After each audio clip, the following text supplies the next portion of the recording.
Oh, je vois Maxime avec des yeux. Là, il a senti les anecdotes croustillantes. Je suis rentré à l'Université islamique de Médine. Donc, magnifique, tu te retrouves dans une classe. Il y a 30 personnes et en grosso modo, il y a presque 30 nationalités différentes. C'est une expérience humaine indescriptible. Et donc, le but d'un étudiant en master, doctorat, c'est de produire, scientifiquement parlant, quelque chose qui va faire avancer le domaine dans lequel il est. Ce prophète, c'était pas un arabe. Donc, de là, en fait, je comprends que ce qui est narré dans le Coran, ce ne sont pas réellement les mots qu'il a prononcés lui, mais c'est la traduction de ce qu'il a prononcé lui dans sa langue à lui. Le shir répond par audio, il nie catégoriquement ce que j'avance. Il dit qu'il faut fermer cette porte, etc. C'est-à-dire, c'est complètement rejeté. Qu'est-ce que je peux faire pour l'islam après mes études? Qu'est-ce que je pourrais faire pour l'islam? Et qu'est-ce que je pourrais faire pour qu'après ma mort, j'ai des hasanats dans ma tombe? Siyar A'lam Nubala, c'est l'encyclopédie biographique la plus célèbre du monde musulman. Ça, ce premier volume, c'est 1500 heures de travail. Chers auditeurs, que la paix soit sur vous. Bon, là, je suis déjà essoufflé avant de commencer l'entretien. Ah bon? Parce j'ai gagné un bras de fer énorme sur le micro avec notre frère Laurent ici présent, avec qui je vais faire. Tu préfères que je dise Abdelatif? Ouais. Ok, Abdelatif ici présent, avec qui on va faire l'entretien. Bon, t'as gagné en fait, tu sais pourquoi? Dis-moi. Un jour, dans mes premières années où je fréquentais la mosquée, j'étais assis dans la mosquée entre le Maghreb et l'Aïcha, et j'avais le père d'un de mes meilleurs amis, qui est d'ailleurs un petit peu une cause de ma conversion. Il m'a dit, est-ce que tu as changé de nom? Est-ce que tu as changé ton nom? Est-ce que tu as pris un nom musulman? Je lui ai dit non. Pour moi, c'est quelque chose. Tu vois, c'est qu'une apparence en fait. C'est un détail. Le plus important, c'est la foi qu'on a dans le cœur. Et il m'a dit, franchement, barakallahu fik, mashallah, t'as une réponse, Allah mabarik. Donc on se sépare et tout. Et le lendemain, en fait, on est assis à la même configuration. Après le Maghreb, l'Aïcha, on prend notre livre et on commence à lire. Il est aussi à côté de moi.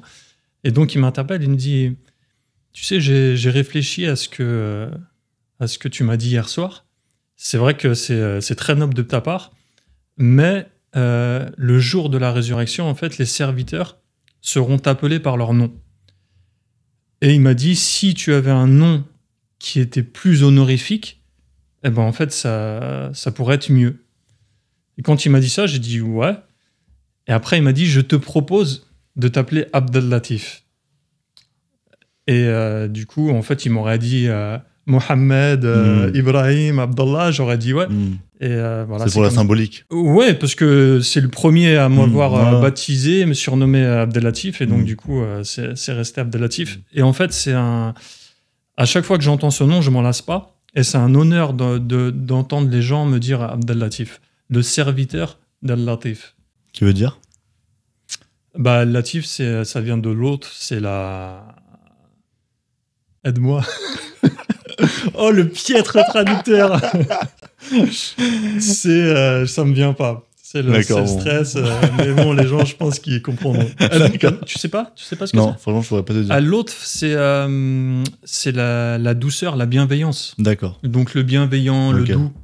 Ok. Voilà. Ça marche. En plus, ça va peut-être assez bien avec mon caractère, même si des fois, je peux être dur, mais...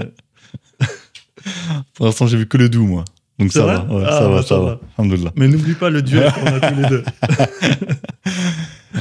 Du coup, Abdelatif, donc tu es connu sur les réseaux, ou en tout cas du public, par la traduction du fameux ouvrage derrière toi, de Zahabi, donc le Siyar.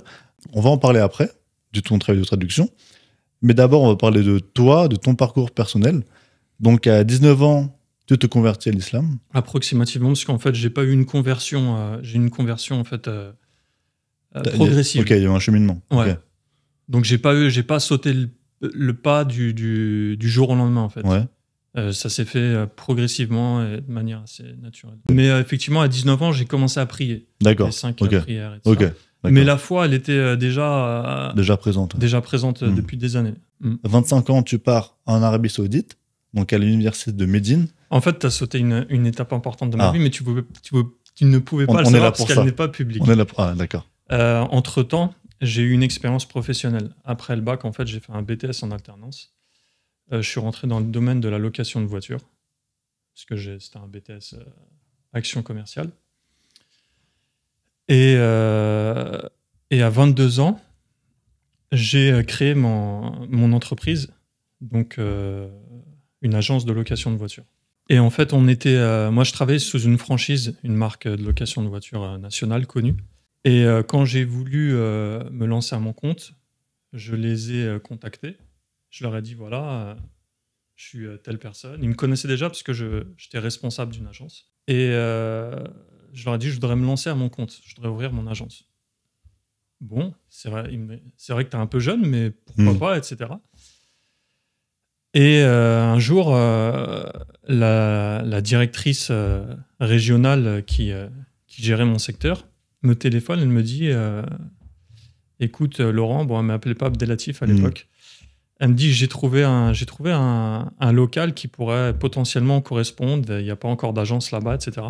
C'est à Bonneuil-sur-Marne dans le 94. À cette époque-là, je travaillais dans Paris. Je lui dis écoute, donc j'étais déjà musulman à l'époque, mais j'étais pas extrêmement pratiquant, je faisais mes prières même parfois en rentrant le soir, etc. Et donc, on va visiter le local. Et il se trouve, qaddarallah, que ce local, il est mitoyen avec la mosquée de Bonneuil-sur-Marne. Et quand j'arrive, en fait, c'était un vieux garage en faillite, un monsieur portugais qui voulait vendre son fonds de commerce en faillite. Et quand il me voit arriver, moi, j'arrive en scooter, à l'époque, jeune, etc., en jean et tout. Et il me voit, il pense que je suis juif, de par mon apparence. Et en fait, pour lui, pourquoi il n'arrivait pas trop à vendre son fonds de commerce, parce que c'était juste à côté de la mosquée de Bonneuil-sur-Marne. Et donc, quand il me voit, c'est Salat al-Asr, et c'est la sortie des fidèles. Et donc, il dit, mince, il vient au moment de la sortie des fidèles, et il essaye à tout prix, en fait, à ce que je garde le dos à la sortie des fidèles et que je ne vois pas cet attroupement de musulmans. Et en fait, je finis par les voir et je prends ça comme un signe d'Allah subhanahu wa ta'ala. Donc ça m'a dit, subhanallah, incroyable, il me propose un truc, c'est à côté d'une mosquée. Donc je suis déjà croyant, je suis déjà musulman et tout ça. Et je prends ça comme un signe. Et en fait, ça, après, donc, je me suis mis à mon compte à cet emplacement-là.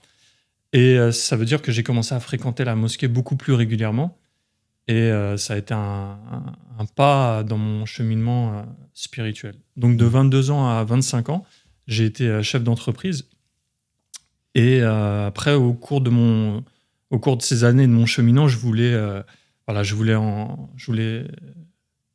apprendre et je voulais avancer en fait dans ma religion. Donc c'est ça qui a créé le déclic en fait. Ouais, en fait, en fréquentant la mosquée, en assistant à des cours, même des choses que je comprenais pas, les divergences entre les musulmans, j'ai dit j'ai envie d'apprendre, j'ai envie de comprendre surtout pourquoi on s'embrouille, c'est quoi la réponse à ces choses-là, etc. Donc tu étais déjà au fait de tout ça avant? Non, je l'ai découvert que lorsque j'ai commencé à fréquenter la mosquée. Oui, ok, d'accord. Okay.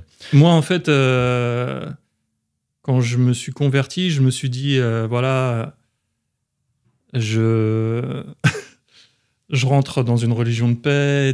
En fait, où il y a qu'un seul corps. Ouais. Qu'un seul corps, tout le monde est uni, en fait, tout le monde se soutient. La société, les problèmes de la société, ça excuse-moi de dire, ça me dégoûtait un peu. Et voilà, je me suis dit, la religion, moi, l'image que j'en avais, c'est cette image-là, c'est une image de paix, de sérénité, etc. Mais en réalité, au final, alors je sais pas si on va le garder, etc. En final, j'ai jamais eu autant d'ennemis qu'en étant aujourd'hui la personne que je suis devenue.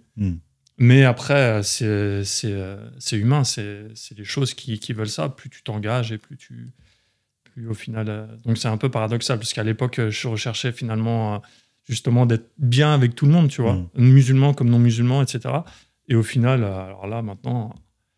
Non musulmans, malheureusement, n'en parlons pas. Mm. Enfin, sauf les gens qui sont miséricordieux et sensés.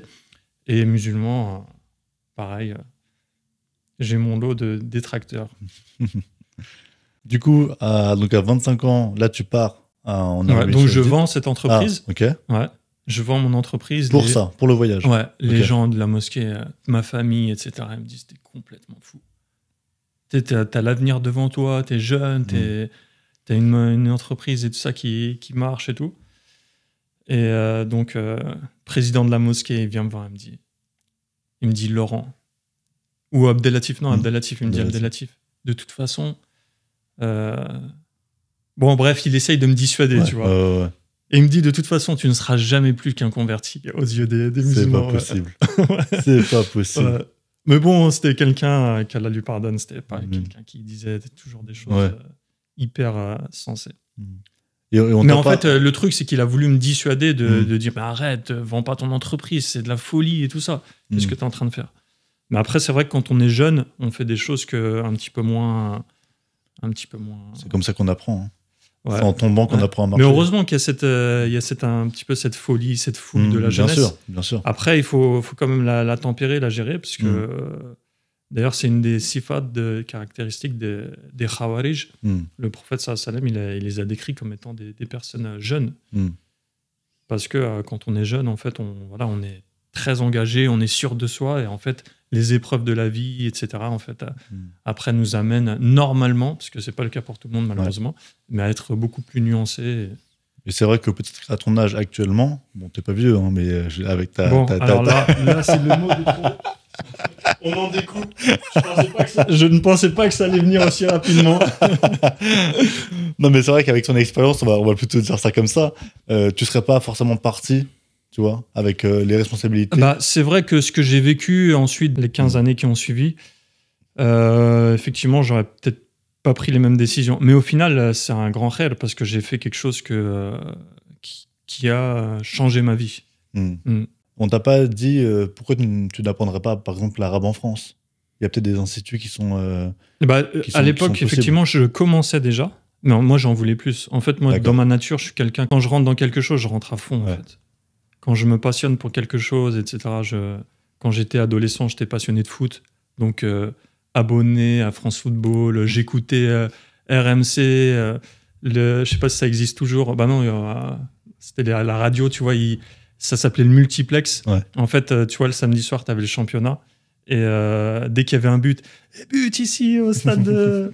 Donc j'étais à fond tous les samedis soirs. Et ça. J'ai même été donc j'avais 16 ans, j'ai été à la finale de l'Euro 2000 à Rotterdam. Ok. J'étais dans les tribunes. Quel parcours. Ouais. Et donc pourquoi Médine alors? En fait, j'avais vu passer des annonces sur les études à Médine. Je trouvais ça très intéressant.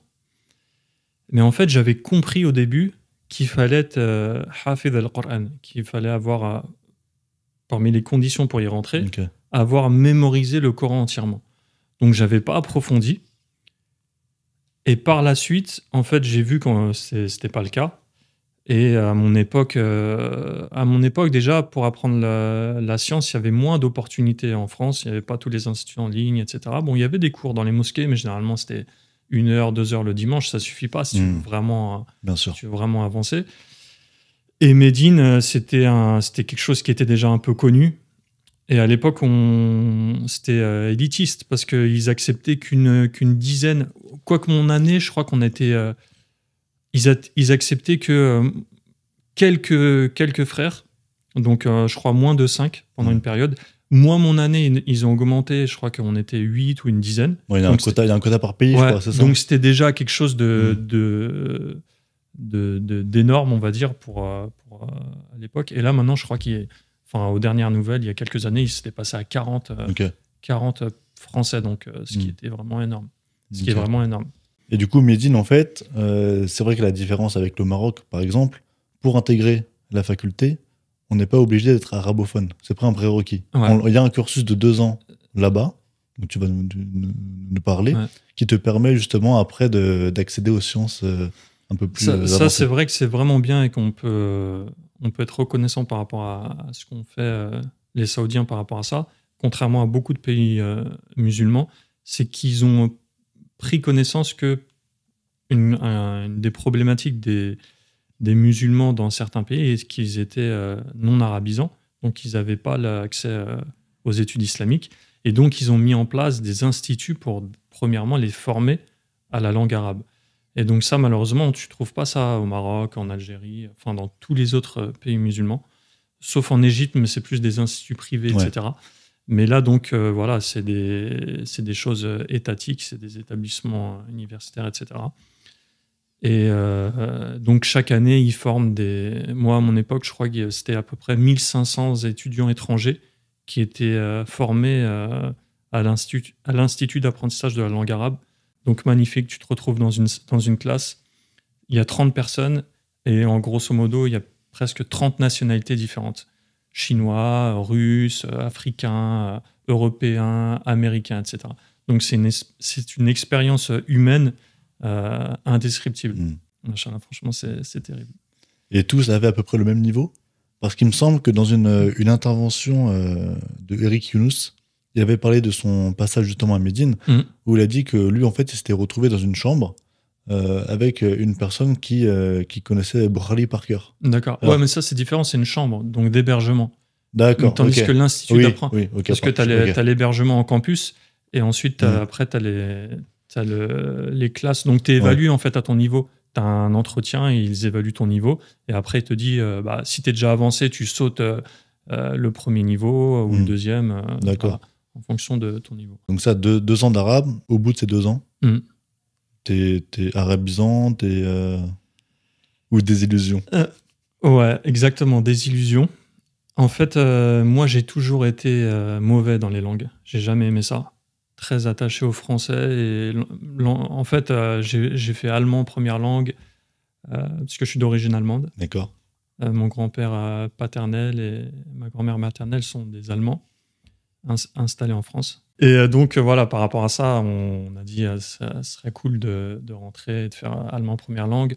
Du coup, ça m'a retardé en anglais, etc. Donc, après, j'ai jamais accroché avec les langues. Et donc, je savais pas ce que c'était. C'était toujours mystérieux pour moi de connaître une seconde langue, d'être bilingue, etc. Et je pensais que, en fait, quand on apprenait une langue, après, ça devenait une langue comme notre langue maternelle, quoi. Ce qui n'est pas le cas. Et donc, au terme des 2 ans, pareil, je pensais qu'une fois les 2 ans d'arabe finis, ça y est, j'étais prêt à lire n'importe quel livre, à parler, à donner des conférences en arabe, etc. Ce qui n'est pas le cas non plus.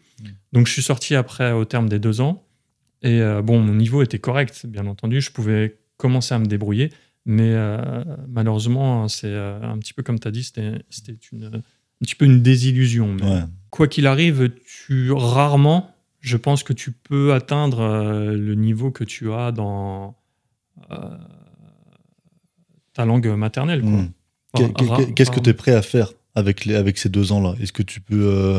Concrètement, tu es prêt en ces 2 ans, parce qu'en fait, c'est quoi le but de l'Université islamique de Médine? C'est que tu rentres en faculté, tu fasses une licence et que tu rentres avec les arabophones du pays. Donc saoudiens, yéménites, étudiants arabes d'autres pays, marocains, libyens, etc. Donc il faut que tu rentres à la fac comme des étrangers qui viennent en France. Il faut qu'ils soient à niveau en français pour suivre des cours universitaires. Donc c'est ça le but. D'accord. Donc après ces 2 ans-là, tu pars en faculté de fiqh, jurisprudence. Donc cette fois-ci, le cursus dure 4 ans. Ouais. En fait, ils ont un système, ils ont une licence en 4 ans. Nous, c'est en 3 ans. Eux, ils la font en 4 ans. Ok. En fait, leur système licence, master, doctorat, c'est en 4 ans, 4 ans, 4 ans. Ok. Donc nous, c'est 3, 5, 8. Ouais. 3 ans de licence, plus 2 ans de master et 3 ans de doctorat. Eux, c'est 4 ans, 4 ans, 4 ans. Ok. Donc un doctorat, c'est 12 ans là-bas. Je suis rentré... Donc en fait, pour expliquer, en fait, à l'Université islamique de Médine, après, tu as le choix entre les facultés, une spécialisation. Tu te spécialises soit dans les sciences du Coran, soit dans les sciences du hadith, soit dans les sciences de la langue arabe, soit dans les sciences du dogme, ou soit dans les sciences de la législation islamique, le fiqh. Et le fiqh est tout ce qui va autour du fiqh, c'est-à-dire les matières qui sont annexes au fiqh, parce qu'il y a plein de matières annexes. Et en fait, moi, j'ai toujours été passionné de hadith. Ça m'a toujours passionné. D'ailleurs, je suis revenu à ma première, à mon domaine de prédilection, on va dire.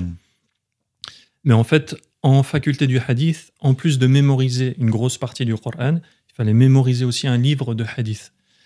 Et donc, vu que moi, j'avais pas du tout d'avance dans la mémorisation du Coran et que même j'avais une mémorisation assez difficile, pour moi, je pensais que ça allait être trop difficile en fait, de rentrer en faculté du hadith. Donc, j'ai choisi par défaut la faculté de jurisprudence. Et en fait, ce fut un énorme khair parce que c'était vraiment le meilleur choix à faire. Et pour résumer, en fait, je suis rentré dans cette faculté avec une vision de l'islam, ou plutôt de la charia, de la législation islamique, et je suis sorti avec une toute autre vision. Ok. Ouais. Donc là, pendant ces années-là, vous étudiez l'ensemble des écoles ? C'est vraiment un point de vue global ? Alors, en fait, là, on est à l'université, donc on est dans des études supérieures et on est au plus haut degré des études. C'est-à-dire, dans n'importe quel domaine, par exemple les maths, on commence en primaire avec les b.a.-ba, on approfondit au collège, au lycée, et quand on vient à la fac, on fait ce qu'il y a de plus compliqué, les équations d'Einstein et compagnie. Et c'est la même chose pour les sciences islamiques. C'est-à-dire que ça marche par palier et que primaire, collège, lycée, et quand on arrive à la fac, on est au summum, à la dernier palier des sciences islamiques, donc en l'occurrence le fiqh. Et le dernier palier de l'étude du fiqh, c'est effectivement, comme tu l'as mentionné, le droit comparé, c'est-à-dire étudier, une fois qu'on a étudié à une école de jurisprudence, au préalable, donc avant normalement de rentrer à la fac, ensuite on étudie donc les 4 écoles en même temps. Et donc au cours des 4 années, le programme de l'université islamique, c'est d'étudier l'ensemble du fiqh, en partant du chapitre de la purification jusqu'au dernier chapitre de la magistrature, et de comparer dans chaque question que dit Shafi'i, que dit Ahmed, que dit Malik, que dit Abu Hanifa, de manière résumée. Très bien. Donc c'est extrêmement enrichissant et ça m'a permis de comprendre bien des choses sur les divergences, etc. Pourquoi... Par exemple, à l'époque, au Maroc, je ne comprenais pas pourquoi les imams faisaient le takbir et directement disaient Alhamdulillah. Je ne comprenais pas. Et en fait, en l'étudiant, j'ai après compris pourquoi au Maroc, on faisait ça. Donc, c'est vraiment très, très, très enrichissant. Pourquoi ? Parce que ils ont eu un avis qu'ils ne commencent pas par Dua al-Istiftah, sur les prières obligatoires, qui ne récitent pas la basmala ni l'isti'adha, donc la demande de protection contre Shaitan, etc. C'était un test pour savoir si tu avais vraiment suivi ce cursus ou pas. D'accord. C'est bon. Okay. Les bras croisés, là, comme ça, c'est pas grave, parce que je vois personne dans les interviews qui ont les bras croisés, mais je me sens bien comme ça. Ouais, non, tu peux. Après, on va voir quel trait de psychologie ça laisse entendre, les bras croisés. Manque de confiance en soi. C'est quand t'es fermé à la personne d'en face, ou quand t'es pas en confiance. D'accord. Mais tranquille, c'est pas grave. Je me sens bien. Un peu timide. Du coup, avant de passer à ton master... Tu m'as piégé, là. Pourquoi ? Là, avec ce que je viens de dire, ça tournait, en fait. Donc tu vas Bien sûr que ça tourne. Bien sûr que ça tourne. Donc avant de passer à ton master en sciences islamiques au Maroc, pour fermer la parenthèse de Médine, est-ce que tu aurais des conseils, toi, à donner à des étudiants ? Parce que j'ai vu que dans une interview que tu as faite précédemment, tu as une habitude, toi, c'est que de garder un même livre pour une matière. Ouais.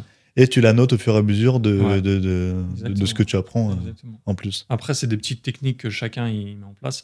Mais déjà, moi, ce que je pourrais conseiller, après, ce que j'ai vu là-bas à Médine, c'est que, d'ailleurs, j'en ai déjà parlé, je trouvais que les étudiants, en fait, ils étaient trop éparpillés. En fait, si tu veux, le programme de l'université islamique de Médine qui est en place, c'est un programme, il est excellent. C'est-à-dire, c'est un programme universitaire élaboré, amélioré, etc. Donc, il est vraiment excellent, mais il est chargé. Et franchement, il serait même très difficile de maîtriser toutes les sciences et tous les chapitres par lesquels on passe au cours de ces années. Et malheureusement, beaucoup d'étudiants sont éparpillés. En fait, ils négligent beaucoup les cours de l'université parce qu'en dehors, tu as des cours de savants, etc. Donc, c'est toujours attrayant d'aller à un cours d'une grande personnalité connue, etc. Mais parallèlement, du coup, tu donnes moins d'attention à tes petits cours qui, normalement, devraient être étudiés correctement. Donc moi, j'ai opté pour faire les choses bien. J'aime pas m'engager, comme on a dit au début de notre conversation. Quand je m'engage dans quelque chose, j'aime faire les choses bien. Et donc, étant donné que j'étais inscrit à l'Université islamique de Médine, j'ai essayé de donner le maximum de moi-même dans l'étude des ouvrages, des matières qui m'étaient suggérées. Donc j'ai fait ça pour l'Institut d'apprentissage de la langue arabe. Les livres de Médine, je les ai... chaque mot des livres de Médine, en fait, j'ai cherché tous les mots de vocabulaire. Je connais peu de frères qui l'ont fait. Et ça demande du temps, bien entendu. Mais ça, après, voilà, au bout d'un certain temps, tu en tires les bénéfices. Et donc, par exemple, mes livres d'apprentissage de langue arabe sont toujours chez moi. Et il y a mes notes, il y a les mots recherchés, etc. Et après, j'ai fait la même chose sur les autres livres et les autres matières que j'ai étudiées après en licence. Et donc, dans chaque domaine, par exemple, dans les 4 ans de faculté de jurisprudence, on étudie par exemple Usul el-Fiqh, les fondements de la jurisprudence, qui est autre chose que le fiqh. Donc voilà. Et en 4 ans, en fait, on étudie un livre qui est dispersé sur les 4 années, réparti sur les 4 années. Et donc, tu gardes le même livre pendant 4 ans. Et voilà, donc ce livre très important dans une matière Usul el-Fiqh, au fur et à mesure des avancées, des semaines et des mois, des profs, parce que chaque semestre, tu changes de prof, j'annote mon livre. Et après, au final, donc au bout de 4 ans, j'ai un livre à noter, etc. Et que je conserve précieusement dans ma maktaba, dans ma bibliothèque, et que je relis de temps en temps, que je consulte quand je dois réviser certaines choses, etc. Donc là, on passe au Maroc. D'accord. On prend l'avion. On arrive au Maroc. Pour ton master en sciences islamiques, déjà, petite question, pourquoi être parti au Maroc et ne pas être resté en Arabie Saoudite? En fait, pourquoi je suis parti au Maroc? Parce que la vie en Arabie Saoudite, ça devenait compliqué pour moi. D'ailleurs, pas que pour moi, c'est pour la majorité des étudiants. Nous, en fait, les Occidentaux, la plupart du temps, on n'y va pas directement après le bac jeune. Généralement, on y va un peu plus tard, quand on a une prise de conscience religieuse et qu'on a envie d'approfondir. Et donc, beaucoup d'entre nous sont mariés, ou alors se marient en cours. Donc, vivre en Arabie Saoudite, en l'université islamique de Médine, les universités de manière générale, elles accueillent les étrangers, mais célibataires. Donc, elles t'offrent un logement sur le campus, etc. Mais par contre, si tu es marié et que tu veux venir avec ton épouse, c'est à tes frais, bien entendu, ce qui est logique. Et donc, voilà, donc, comme je t'ai dit, moi, quand j'y suis allé, j'avais déjà 26 ans. Donc, j'étais en retard. Enfin, j'étais en retard, j'étais déjà âgé, j'étais déjà engagé dans la vie professionnelle, etc. Jeune marié. Et au fur et à mesure, au fil des années, donc j'ai stoppé mon activité professionnelle. C'est-à-dire qu'après mes 25 ans, de 25 ans pendant 10 ans, j'ai eu aucune activité professionnelle.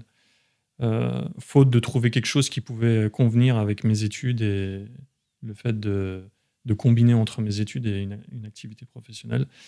Donc c'était compliqué pour moi de rester en Arabie Saoudite, puisque c'est un pays riche, c'est un pays du Golfe, et le niveau de vie est presque équivalent à celui des pays européens, ce qui n'est pas le cas au Maroc. Au Maroc, ça me permettait de... Déjà, c'est le pays de ma femme, mon épouse, que je salue noblement, avec beaucoup d'émotion, en parlant d'elle. Et excuse-moi. Aucun souci. Ah, hypersensible. C'est une qualité. Hein. Je sais pas, mais en tout cas, je peux vite m'émouvoir. Donc, c'était ce qui n'était pas le cas au Maroc, pays de mon épouse. Et donc, j'avais déjà une attache là-bas. En fait, j'étais déjà... en 2010, quand j'ai vendu mon entreprise, je suis parti au Maroc. Et avec l'argent de mon entreprise, j'ai acheté un bien immobilier au Maroc, ce qui a fait que j'avais un pied-à-terre là-bas. Et tous les ans, en fait, pendant les grandes vacances scolaires, quand j'étais à Médine, on retournait en vacances au Maroc chez nous. D'accord. Voilà. Donc j'étais déjà implanté, etc. au Maroc. Et je savais que ça allait me demander moins d'argent, un budget moins important pour poursuivre mes études. Mais avec un peu de regret, parce que c'est vrai que si j'avais pu poursuivre à Médine, ça aurait été idéalement mieux, tu vois. Bien que, en fait, par la suite, l'expérience que j'ai vécue au Maroc, elle est unique. Parce à ce jour, on ne connaît pas un autre Français qui a fait un master au Maroc. Okay. Parmi les étudiants en sciences, en fait, on se connaît à peu près tous. Et avant moi, on n'en connaissait pas. Et après moi, enfin, moi, j'en connais pas non plus. Et le fait de rentrer dans le milieu universitaire marocain, j'ai découvert un monde nouveau, tu vois, que j'ignorais totalement. Et c'est une expérience franchement unique et beaucoup plus enrichissante.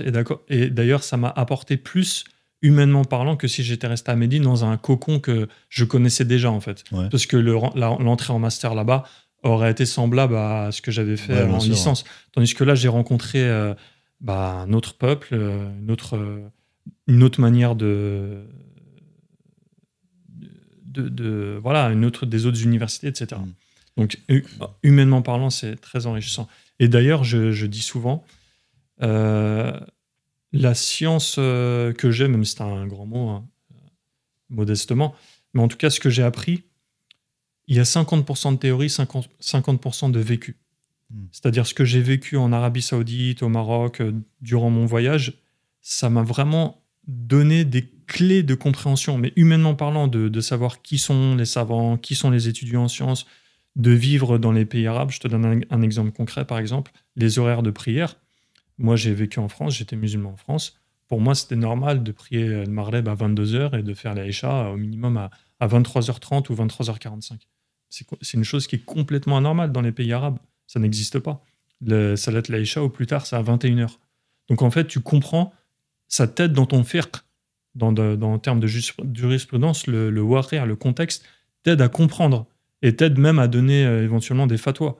Parce que dans mon cas, par exemple, à moi, je sais que ce que vivent les musulmans de France, par exemple, au niveau des horaires de prière, c'est quelque chose qui est anormal dans les pays arabo-musulmans et qui, du coup, n'a été que peu traité par les savants musulmans au cours des siècles, parce que c'était une chose à laquelle ils étaient tout simplement pas confrontés. Mais à notre époque, prier l'Aïcha à minuit et commencer son travail le lendemain à 8h30, devoir se lever... c'est extrêmement compliqué. C'est une contrainte immense. Et en fait, ce vécu, ça m'a permis de comprendre mieux certaines choses et d'avoir des avis qui sont... que je ne pourrais pas avoir si je ne m'étais contenté que de la théorie. Et au Maroc, c'est une antenne de Médine ou c'est une... Ah non, pas du tout. C'est complètement à part entière. Là, moi, où j'ai étudié, en fait, c'est l'université Hassan II. Donc, c'est la plus grande université du Maroc, une université étatique qui a plusieurs facultés. Et donc, moi, j'avais une faculté donc, à Casa, une faculté des sciences humaines et des lettres. Parce qu'en fait, la théologie, c'est une branche des sciences humaines. Okay. Donc, au Maroc, en fait, il n'y a pas d'université islamique à proprement dite, mais les cursus théologiques, ils se trouvent dans ce genre de faculté de sciences humaines, parce que c'est une branche de ces sciences. Okay. Donc, à la fin de ton master, tu remets un mémoire, tu prépares un mémoire. Je dois préparer un mémoire. Préparer un mémoire, hein. L'horreur. C'est une horreur. C'est un stress pour les étudiants, etc. Tout diplôme, en vrai. Sauf que là, c'est vrai que c'est un oral. Non, parce que là, c'est face à un jury. Non, c'est l'horreur de trouver un sujet. Ah, ok. parce qu'il faut trouver un sujet sur lequel tu vas travailler. Déjà, je fais une parenthèse, il faut le savoir. En fait, bon, nous, généralement, on étudie pour obtenir des diplômes, mais derrière, il y a des objectifs derrière ce système académique qui a été mis en place, surtout master et doctorat, c'est de faire avancer le savoir, quel que soit le domaine, en médecine, en n'importe quel domaine que tu peux prendre. Le but de l'humanité, c'est à chaque fois d'avancer, tu vois, de bâtir sur ce qu'il y a avant nous et de progresser, de découvrir de nouvelles choses, d'améliorer, afin que notre vie soit Inch'Allah, meilleure.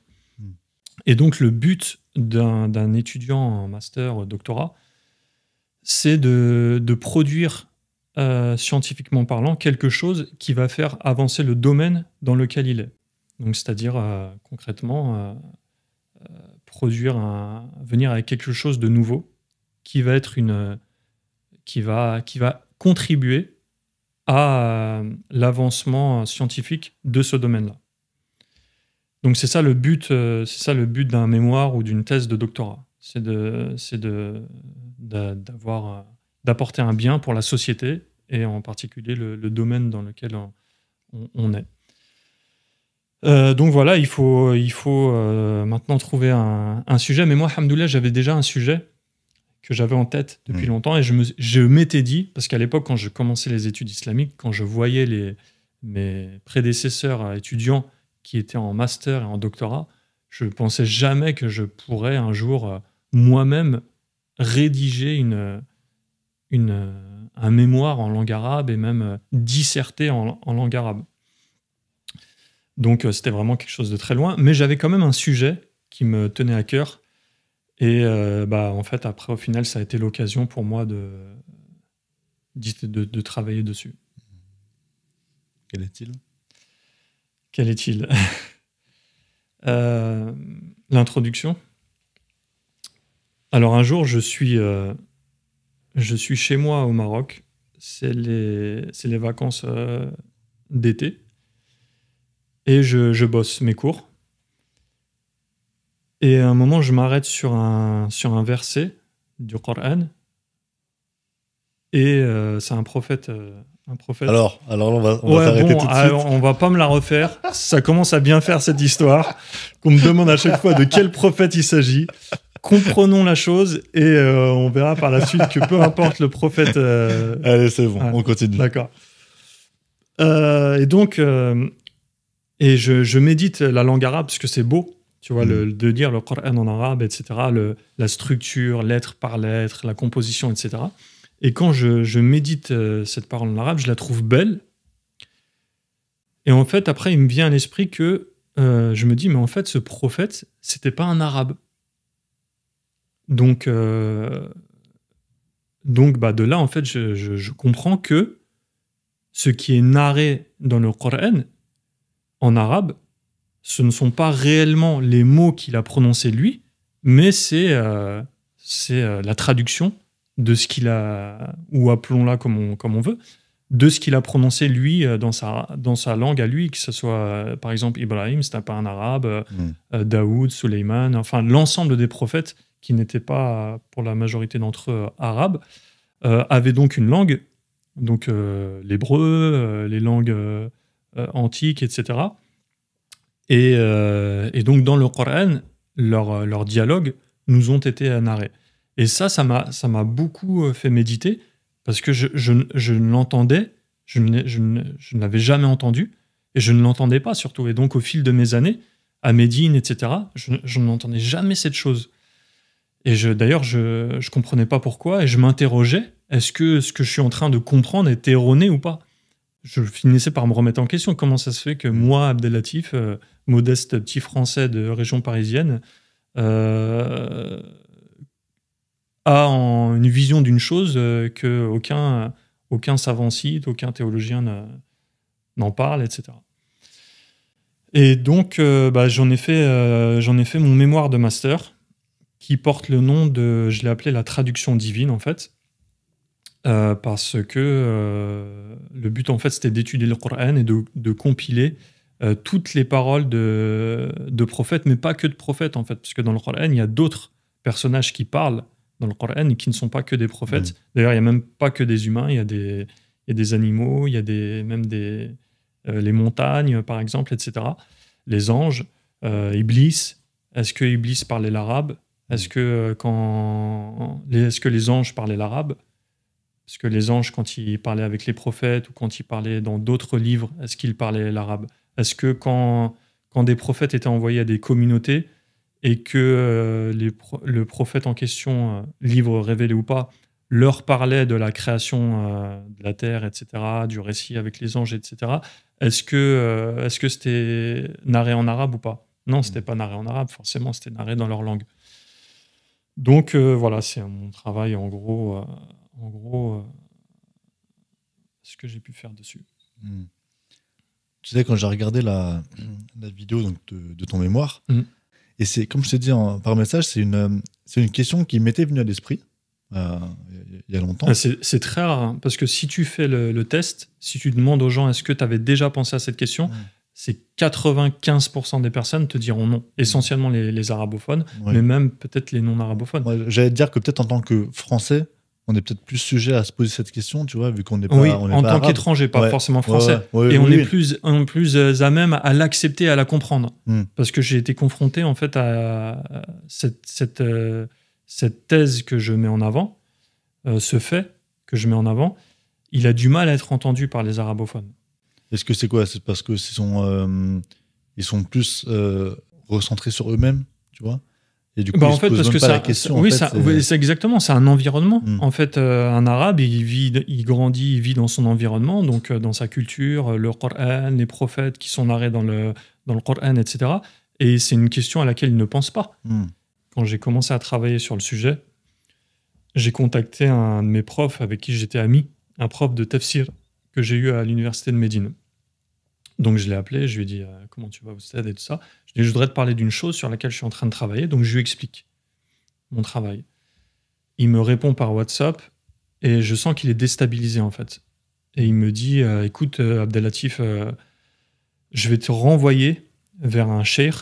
C'est un responsable de la faculté de Coran de l'université islamique de Médine. C'est vraiment un spécialiste. Il me dit c'est un bahr, c'est un océan de sciences, Je te donne son numéro, contacte-le, explique-lui, parce que ce que tu es en train de me parler, c'est un peu dangereux. Okay. Donc il est déstabilisé en fait, tu vois. Mais c'est normal d'être déstabilisé, parce que quand tu as vécu 40, 50, 60 ans et que tu n'as jamais pensé à une chose et que la chose, ça remet pas tout en question, mais ça remet certaines choses en question. Mais qui n'ont aucun débouché négatif et néfaste. Donc je contacte ce shir, qui a une responsabilité, je crois que c'était Hamid El Koulia, donc je sais pas comment doyen c'était pas le doyen, mais il me semble que c'était comme le président de la faculté de Coran de l'université islamique. Okay. Je prends contact avec lui, lui-même ne me répond pas, il se réfère à un shir spécialisé dans le Coran de Médine. Le shir répond par audio, il fait un message de 5-6 minutes, il nie catégoriquement ce que j'avance. C'est-à-dire, il refuse complètement ce que je suis en train de dire, il dit qu'il faut fermer cette porte, etc. C'est-à-dire, c'est complètement rejeté. Donc, le shir renvoie donc au responsable de la faculté de Coran qui me renvoie la réponse, tu vois. Il me dit, voilà ce qu'a répondu ce shir, etc. Donc, c'est vraiment une des plus hautes autorités de ça. Mais moi leurs arguments, ils ne me convainquent pas. Donc, après, c'est une question d'argumentation et je ne suis pas convaincu. Donc, au contraire, je trouve que leur argumentation est erronée et je suis capable de répondre aux objections qu'ils avancent. Et du coup, l'échange est tendu, en fait. L'échange par WhatsApp est tendu et il se finit de manière tendue. Il me donne à peu près la même réponse. Il me dit fais attention, etc. Je te conseille de... Enfin bref, il essaie de me dissuader de continuer mon travail et de te présenter cela. Et malheureusement, c'est le constat que j'en ai fait dans le monde arabo-arabe, c'est que ce que je mets en avant n'est pas accepté. Alors que chez les étrangers, il n'y a aucun problème. La plupart des frères de France qui prennent connaissance du sujet, ils n'ont aucun problème avec CT parce qu'en fait, voilà, c'est des gens qui sont étrangers à la langue arabe et ils comprennent pas faire parfaitement ce mécanisme universel qu'est la traduction. Ça existe depuis la nuit des temps. Et en fait, on traduit, comme je dis en introduction de mon mémoire, on traduit en permanence sans s'en rendre compte. On a de la traduction partout. Mais en fait, ce qui posait un problème, c'est l'utilisation du terme traduction. Mais après, comme je leur ai répondu, moi, peu importe comment vous nommez ça, appelez ça transcription, etc. Moi, ce que je veux mettre en avant, c'est ce mécanisme du fait que ce qu'on a dans le Coran, ce qui concerne les peuplades non arabes, il y a eu un mécanisme de transcription, de traduction, de passage d'une langue à une autre. C'est tout simplement ce que je veux mettre en avant. C'est pour ça qu'ils m'ont aidé d'ailleurs, à travers leurs argumentations, à peaufiner mon mémoire. Et c'est pour ça que dans mon mémoire, j'ai fait une recherche sur le terme tarjama en arabe. Donc, que voulait dire tarjama? Donc, j'ai été dans les ma'ajim, les dictionnaires arabes les plus anciens qu'on ait. Et en fait, c'est comme nous en français, tarjama, traduction, c'est le mécanisme, le fait de traduire un récit, un mot, un dialogue à l'aide d'une autre langue. Tout simplement. D'accord. Bon, on va pas trop s'attarder sur le mémoire. Okay. J'invite... Attends, j'ai une anecdote à te raconter. Je suis friand des anecdotes. C'est vrai? Ouais, je te jure. Croustillante. Ouais, je veux du croustillant, moi. D'accord. Parce que tu n'as pas évoqué, en fait,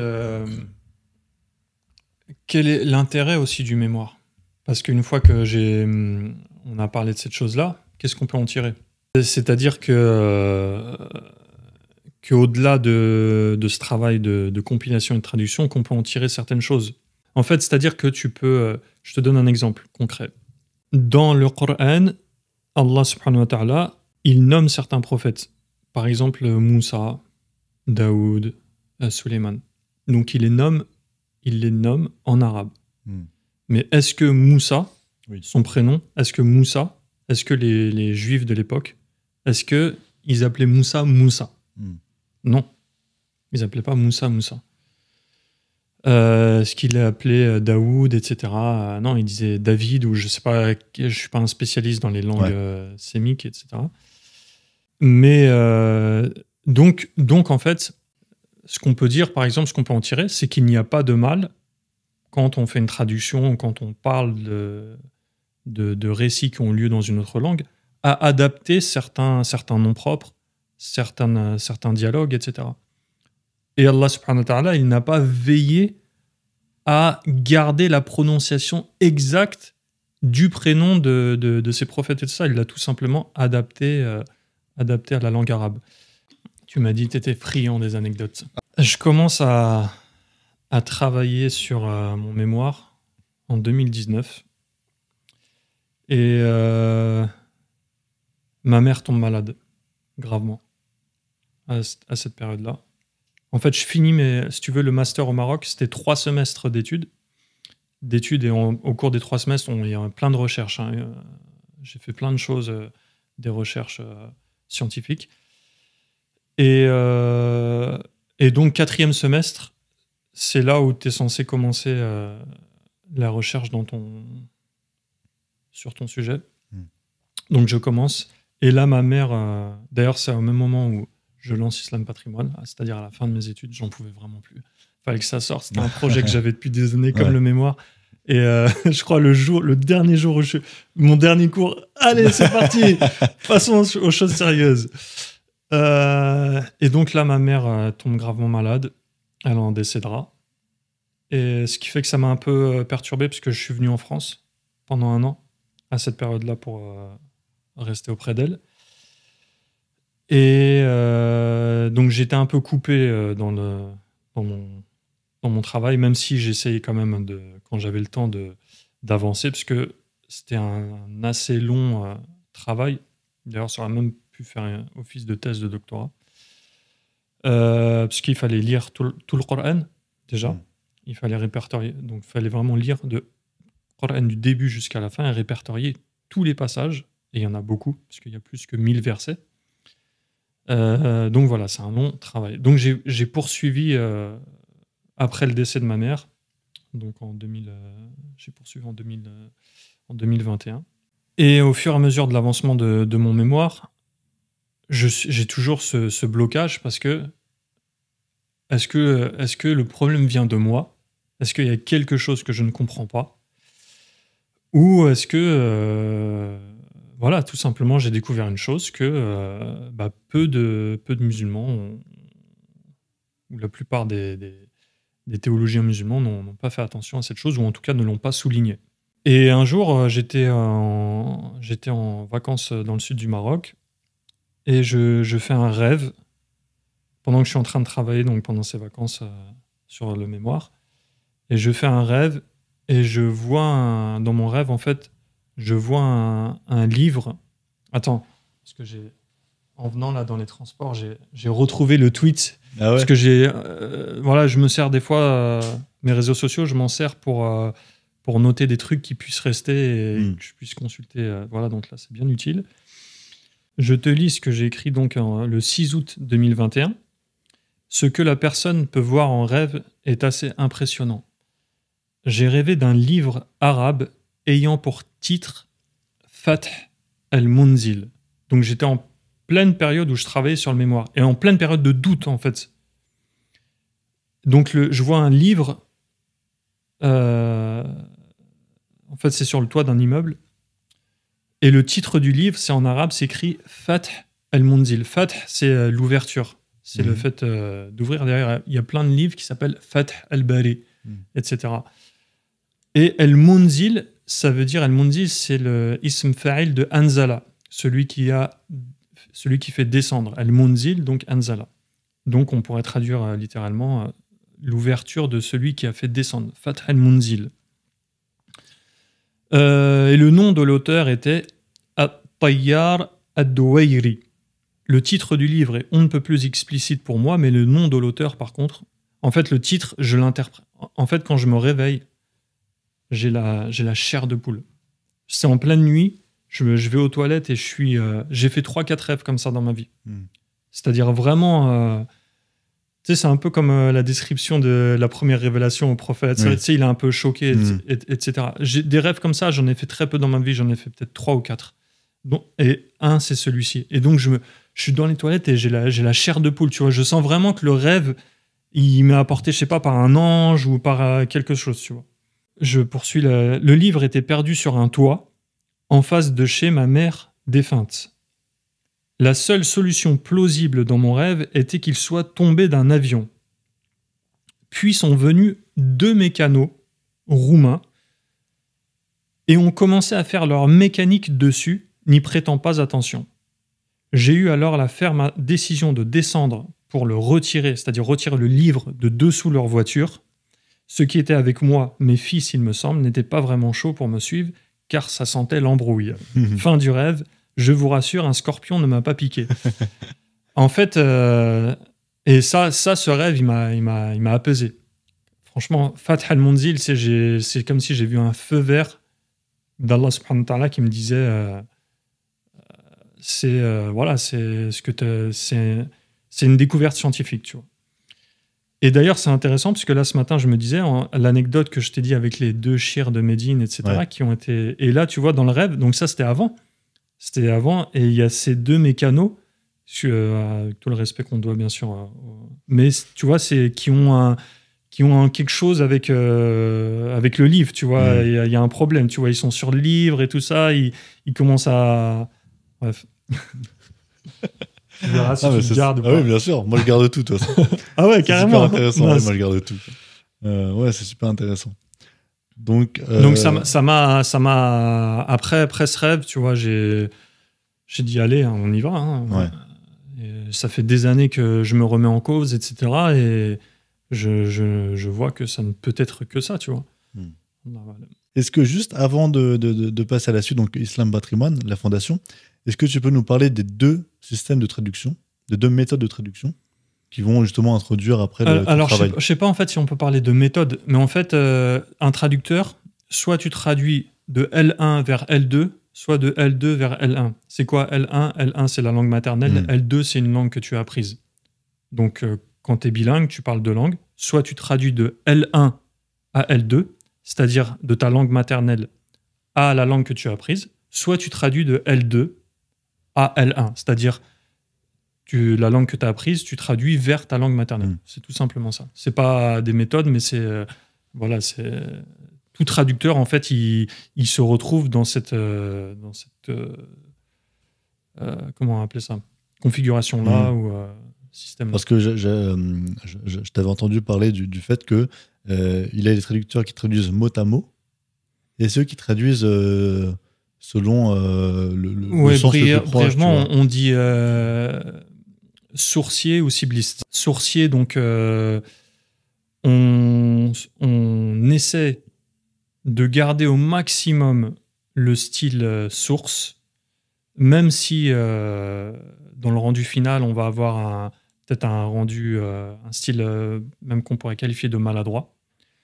Ou alors cibliste, c'est-à-dire qu'on va adapter notre texte à la langue cible.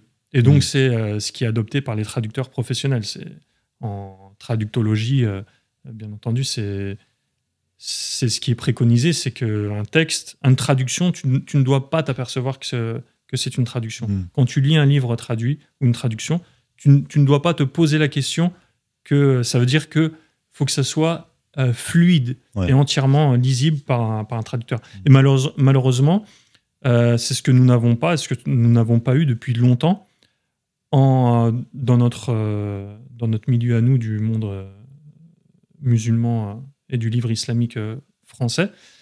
C'est ce que nous n'avons pas eu, mais pour certaines raisons. C'est-à-dire que les premières traductions, elles ont été faites à l'époque par des Libanais ou alors des personnes immigrées des pays maghrébins qui sont venus s'installer en France.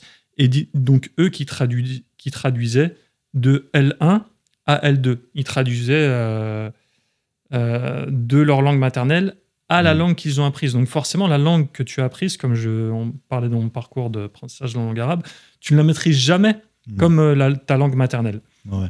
Donc c'est pour ça que les traducteurs professionnels, ils préconisent, d'ailleurs, ils citent clairement, c'est un petit peu exagéré parce que c'est jamais vrai à 100%, parce que des fois, il peut arriver qu'il y ait des vrais bilingues, comme des enfants qui auraient vraiment grandi dans un certain milieu, qui soient vraiment bilingues. Mais c'est extrêmement rare. C'est pas la majeure partie des traducteurs. Ces traducteurs-là, ils ont traduit qu'Allah les récompense, parce que c'est eux qui nous ont servi les premiers livres sur un plateau. Mais du coup, quand on lisait, c'était le style et tout ça, on avait du mal à lire. Et parfois même, en fait, on a l'impression qu'un livre est compliqué, alors qu'il ne l'est pas, mais c'est tout simplement parce qu'il est mal rédigé. Ouais. C'est parce qu'en fait, s'il était bien rédigé, il serait extrêmement facile de lecture. Mais c'est parce qu'en fait, il est, on va dire, mal traduit. Bon, c'est peut-être pas un terme qui convient pas, par respect à la personne qui l'a faite, mais en tout cas, pas traduit de la meilleure des façons, et surtout pas traduit, pas adapté à la langue cible. Et du coup, moi, il m'est arrivé de lire, par exemple, les premières fois où j'ai commencé à vouloir apprendre la science, j'ai ouvert les premiers livres les commentaires des 3 fondements ou des choses comme ça. Ça me paraissait extrêmement compliqué, alors que c'est hyper simple. Les 3 fondements, par exemple, c'est une lettre qu'a écrit un shir à des bédouins, une petite lettre de quelques lignes, etc. Donc c'était compréhensible par tout le monde. Mais en fait, la manière dont c'était rédigé, ça rendait la chose très complexe. Très complexe. Et c'est que par la suite, en relisant certains livres en arabe, je me dis, mais c'est pas possible, quoi. Ce livre aussi simple en arabe, en français, mais ça vient du fait, c'est pas en fait dû au français. Parce que peut-être que certaines personnes diraient non, c'est parce que c'est mal adapté. Ouais. D'ailleurs, vous avez noté le livre Si Al-Amnoulé, vous l'avez noté facile. Beina, je sais pas qui c'est qui distribue les points chez vous. Moi. C'est toi? Ouais, alors que tout le monde dit que normalement c'est quelque chose de compliqué. Ouais.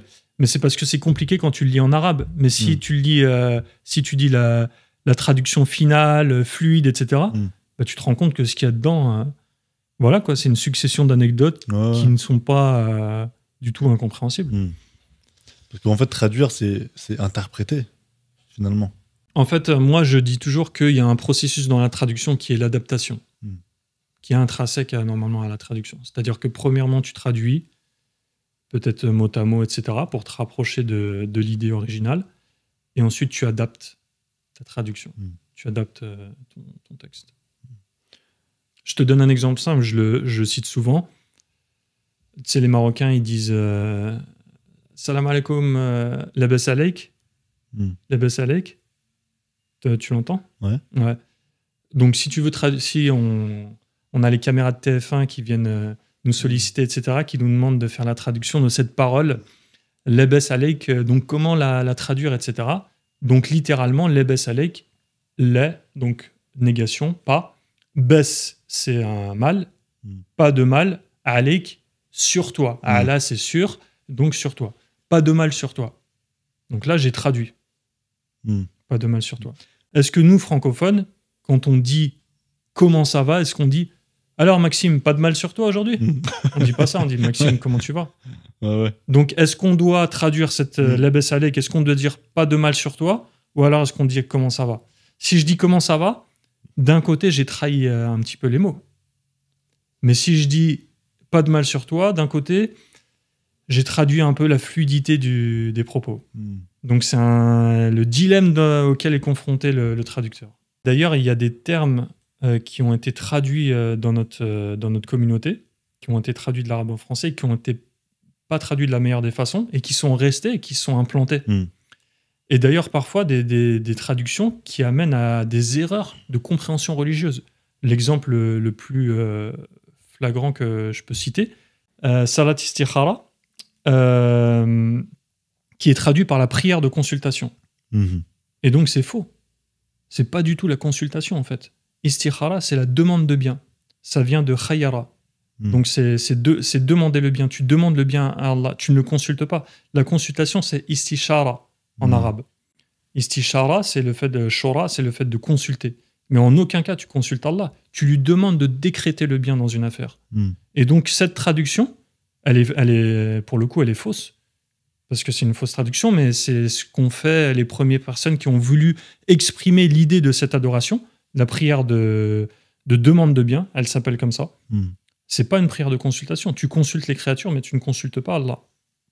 Allah, tu lui demandes de décréter le khair. Une fois que tu consultes les créatures, une fois que tu les as consultées, que tu as pris ta décision, tu demandes à Allah de décréter cette chose. Si c'est un bien, qu'il la décrète. Si c'est pas un bien, de l'éloigner. Donc c'est la demande de bien. Khayyara, istikhara. Donc ça, cette erreur de traduction, elle a des conséquences directes sur notre compréhension de certaines choses. Et il n'y a pas que ça, malheureusement. Mais bon, on n'y échappe pas dans toutes les langues, dans toutes les cultures, c'est des choses humaines. Hein. Il y a des concepts à cause de ces petites choses-là qui sont changés. Passons à Islam Patrimoine. Ok. Bon, c'est un long sujet. Hein. Très long sujet. Bah ouais, là, c'est the sujet. Ouais, c'est le sujet par excellence. Bah écoute, comment t'es venue l'idée déjà, même si tu l'as un peu abordé? C'est quoi son histoire? Son histoire, c'est que je me suis dit, qu'est-ce que je peux faire pour l'islam après mes études? Qu'est-ce que je pourrais faire pour l'islam? Et qu'est-ce que je pourrais faire pour qu'après ma mort, j'ai des hasanats dans ma tombe? Donc j'avais à cœur de trouver quelque chose que je puisse faire dans ma vie et qui me rapporte un tas de hasanat, Inch'Allah ta'ala. Après, de par mon expérience de français converti, de lecteur aussi, je voyais qu'on avait certaines problématiques, notamment liées à la traduction, dans ce que j'ai mentionné, la qualité de la traduction, et aussi qu'on avait certains livres qui n'étaient pas traduits.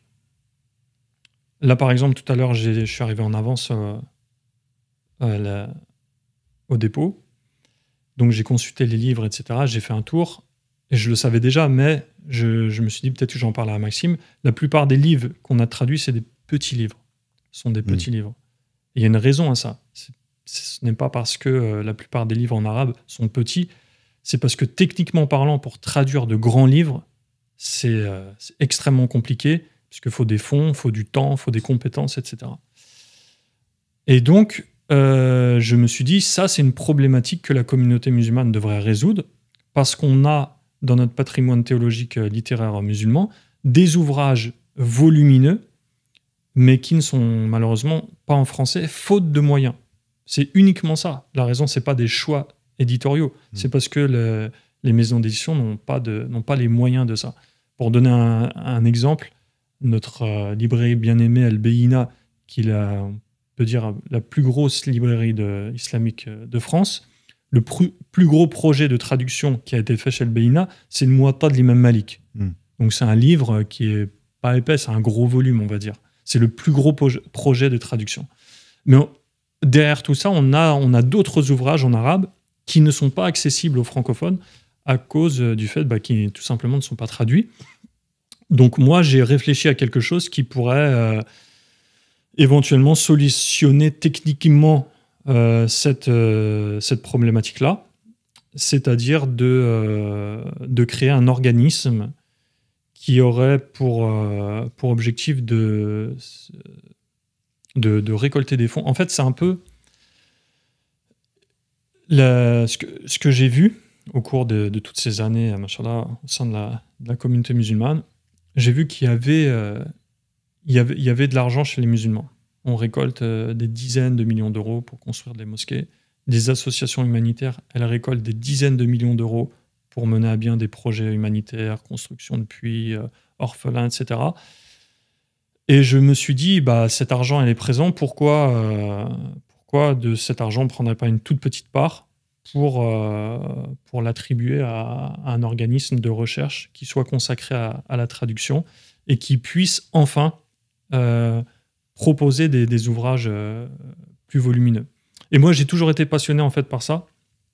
Ça m'a toujours fasciné. Dans mes débuts, je comprenais pas en fait. Quand je rentrais dans une mosquée, je voyais une bibliothèque musulmane et je voyais les gros ouvrages encyclopédiques. Ouais. Ça m'a toujours fasciné. Je comprenais pas. Nous, on n'a pas ça en français, tu vois, ou très peu. On a quelques encyclopédies. Souvent, ce sont d'ailleurs des encyclopédies, mais pas des ouvrages sur un thème précis qui font des volumes et des volumes.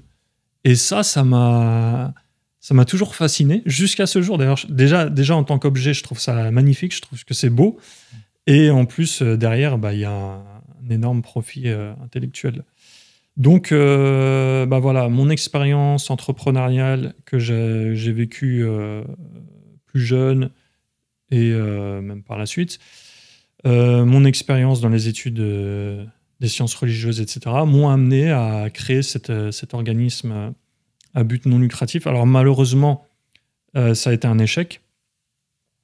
Donc en 2019, lorsque je l'ai lancé, et jusqu'à ce jour, malheureusement, on peut dire que j'ai pas réussi à faire ce que je voulais. Mais après, c'est Allah Ta'ala qui décide. Et en vérité, il y a un khair et une sagesse. Mais c'est comme ça qu'est né donc Islam Patrimoine. Et aussi, ça c'est un point important, Maxime, que j'ai à cœur de mentionner.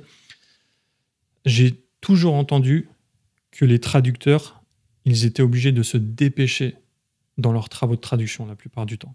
Parce qu'en fait, eux, ils vendent une prestation pour traduire un livre. Donc la maison d'édition leur octroie tu traduis ce livre pour tant. Et donc, dès l'instant qu'un montant est fixé, c'est une quantité d'heures définie. Soit tu finis avant et tu auras un taux horaire plus avantageux, mais si tu finis après, si tu prends plus de temps, là, tu perds même de l'argent parce que tu travailles à un taux horaire inférieur au SMIC, par exemple. Et donc, pour cela, les traducteurs sont obligés de se dépêcher. La plupart en font l'aveu. Et ça, moi, c'est quelque chose que j'ai jamais compris. C'est comment on doit se dépêcher pour traduire du religieux. C'est-à-dire que si je dois passer 2 heures à traduire un hadith, je dois passer ces 2 heures parce que je dois chercher le hadith, je dois chercher les explications, je dois le peaufiner, etc. Je dois le bosser. Faut pas m'imposer de le traduire en 45 minutes. Je dois pouvoir prendre ces 2 heures. Et ça, moi, j'ai jamais pu accepter. Donc, en fait, j'ai voulu un petit peu révolutionner les choses. Jusque-là, on avait un modèle lucratif, c'est-à-dire que des maisons d'édition qui fonctionnent sur un but lucratif. Mais bon, c'est le seul modèle qui soit viable, financièrement parlant, aujourd'hui. Mais moi, j'ai voulu changer et faire justement un modèle non lucratif, donc ce qui permettait de pouvoir offrir aux traducteurs de travailler plus minutieusement. Et secondement, de pouvoir offrir gratuitement l'accès aux ouvrages, comme c'est le cas par exemple pour Siyar A'lam Nubala, de pouvoir donner via les canaux numériques accès, chose que les maisons d'édition classiques ne font pas. Tu as investi dans un projet, tu le mets pas sur la toile, accès libre et tout ça. Nous, par exemple, c'est ce qu'on fait. Chaque volume, en fait, c'est pour financer la fondation. Bah, malheureusement, non. Bah non, parce qu'on vend... c'est dérisoire. Déjà, avant de... Ça, ce premier volume, c'est 1500 heures de travail. Donc, 1500 heures, qui les finance avant que le livre sorte? Il faut trouver des fonds. Ouais. Donc, 1500 heures, fais le calcul, c'est à peu près 20 000 euros de budget. L'équivalent à peu près du mois de l'imam Malik. Bon, ok, d'accord, le livre sort, il va générer des profits, c'est un raid. D'ailleurs, c'est pour ça que Islam Patrimoine, maintenant, c'est Waqf Islam Patrimoine. Mais malheureusement, à raison de quelques exemplaires qui sont vendus par mois, c'est loin de pouvoir financer d'autres, autofinancer ce projet-là pour qu'il se poursuive, et encore moins de pouvoir financer d'autres projets, malheureusement. Donc en fait, il faudrait qu'on puisse soulever des fonds beaucoup plus importants, mais j'ai essayé pendant des années, et puis finalement, ça n'a pas abouti, mais est apparu récemment l'IA, qui est un bouleversement complet. D'ailleurs, c'est une sagesse d'Allah subhanahu wa ta'ala, puisque pendant toutes ces années, en fait, même si on m'avait confié 1 million d'euros, on n'aurait pas pu arriver à ce que fait l'IA, où maintenant on peut traduire ce qu'on veut en un claquement de doigts, ou presque. Comment ça se passe d'ailleurs avec l'IA? C'est-à-dire que vous lui soumettez un texte à traduire? Alors là, le travail que moi je fais sur Siyar A'lam Nubala, c'est pas fait par l'IA. C'est fait à l'ancienne. Là, voilà. Mais là, récemment, donc moi je suis un ancien, comme tu le sais. J'ai connu Google Traduction. Tu vois, donc Google Traduction, c'était vraiment zéro. Quand j'ai entendu parler de loin de l'IA, j'étais très sceptique. Parce que j'ai une expérience avec Google Traduction et jamais j'aurais pensé qu'une technologie puisse bien traduire, tu vois, surtout l'arabe vers le français. Deuxième point, c'est que l'IA vient directement faire concurrence à mon métier, à mon savoir-faire. C'est-à-dire que jusqu'ici, j'avais la satisfaction intellectuelle et personnelle de me dire je suis l'intermédiaire, moi au pronom personnel je suis l'intermédiaire entre le lecteur francophone et entre le patrimoine arabe islamique. Donc c'est quelque chose, machallah, qui est... de grande valeur. Oui, et qui, personnellement, c'est valorisant, tu vois. Gratifiant. Et donc, du coup, maintenant, avec l'IA, ça revient complètement remettre en question mon travail, puisque avant, donc ce qui aurait pu faire que je me méfie et que je prenne un parti pris directement contre l'IA. Donc quand on m'en a parlé, j'étais très sceptique.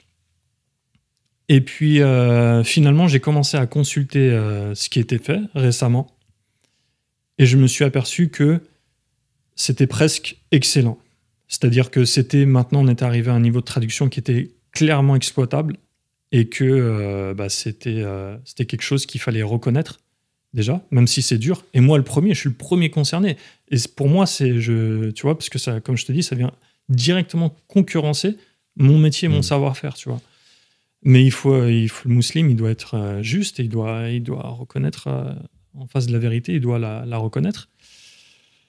Et donc, après consultation, je me rends compte, et petit à petit, au fur et à mesure de mes lectures, en fait, traduction via l'IA, je me rends compte que on y est arrivé enfin, et donc que ça peut être un énorme khair, et qu'au final, on puisse parvenir à l'objectif qu'on avait initialement de traduire des ouvrages qui, par manque de moyens, ne pouvaient être traduits. Et l'IA traduit comment? Parce que tu vois, quand on pense à l'IA ou à la traduction, on a tout de suite en mémoire, comme tu disais tout à l'heure, Google Traduction, qu'on utilisait aussi pour l'école. Mais nous, pour l'école avant, qui sommes un peu plus anciens. Ouais. Et du coup, c'est quoi? C'est une traduction qui est faite mot par mot? Non, ou bien ça respecte aussi les tournures de phrases? Non, maintenant, c'est vraiment très bien fait, surtout les modèles. Alors, faut savoir que, bon, déjà de base, c'est bien, mais en plus, tu peux améliorer ta traduction en fonction du prompt que tu donnes à l'IA. Et avec un frère ingénieur en IA, avec qui on s'entraide depuis maintenant des années, pas au niveau de l'IA, mais en fait, c'est un frère avec qui on est en relation depuis des années. On a travaillé sur d'autres projets de ça, mais il est ingénieur en IA, lui. Okay. Il a développé le site koutoub.io. Okay. Donc, on a développé un prompt. Enfin, il a mis en place un prompt. D'ailleurs, en fonction de certains de mes retours en tant que traducteur professionnel, il s'en est inspiré, certaines orientations. Et au final, on arrive encore à améliorer encore plus la qualité de traduction avec le prompt, justement, que l'on donne, certaines orientations, certains styles ou certaines choses comme ça. Donc déjà, de base, il fait du bon travail, mais en plus, avec un prompt travaillé, on peut en faire quelque chose d'encore mieux, et ce n'est que le début, parce que ça, là, c'est tout récent, ça a un an et demi, les derniers niveaux de traduction, ce n'est que récent, donc on va aller vers une vraisemblable amélioration, Inch'Allah. Ouais. Là, le Siyar, il y a combien de tomes en tout? Alors, Siyar A'lam Nubala, il y a 23 tomes. D'accord. Donc là, tu t'es contenté de ta traduction à toi en tant que traducteur professionnel pour le premier. Est-ce que pour les suivants, tu comptes utiliser l'IA ou tu le réserves pour le nouveau projet Al-Bedaya? Non, parce que l'IA, pour l'instant, elle n'est pas en mesure de faire le travail que j'ai fourni. C'est bien, ce qu'elle fait, c'est bien. On va dire, ça fait le taf à 80%. Mais là, c'est un travail, c'est un travail plus approfondi.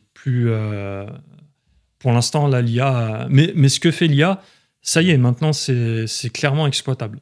Mais là, sur mon travail, donc ça serait dommage, en fait...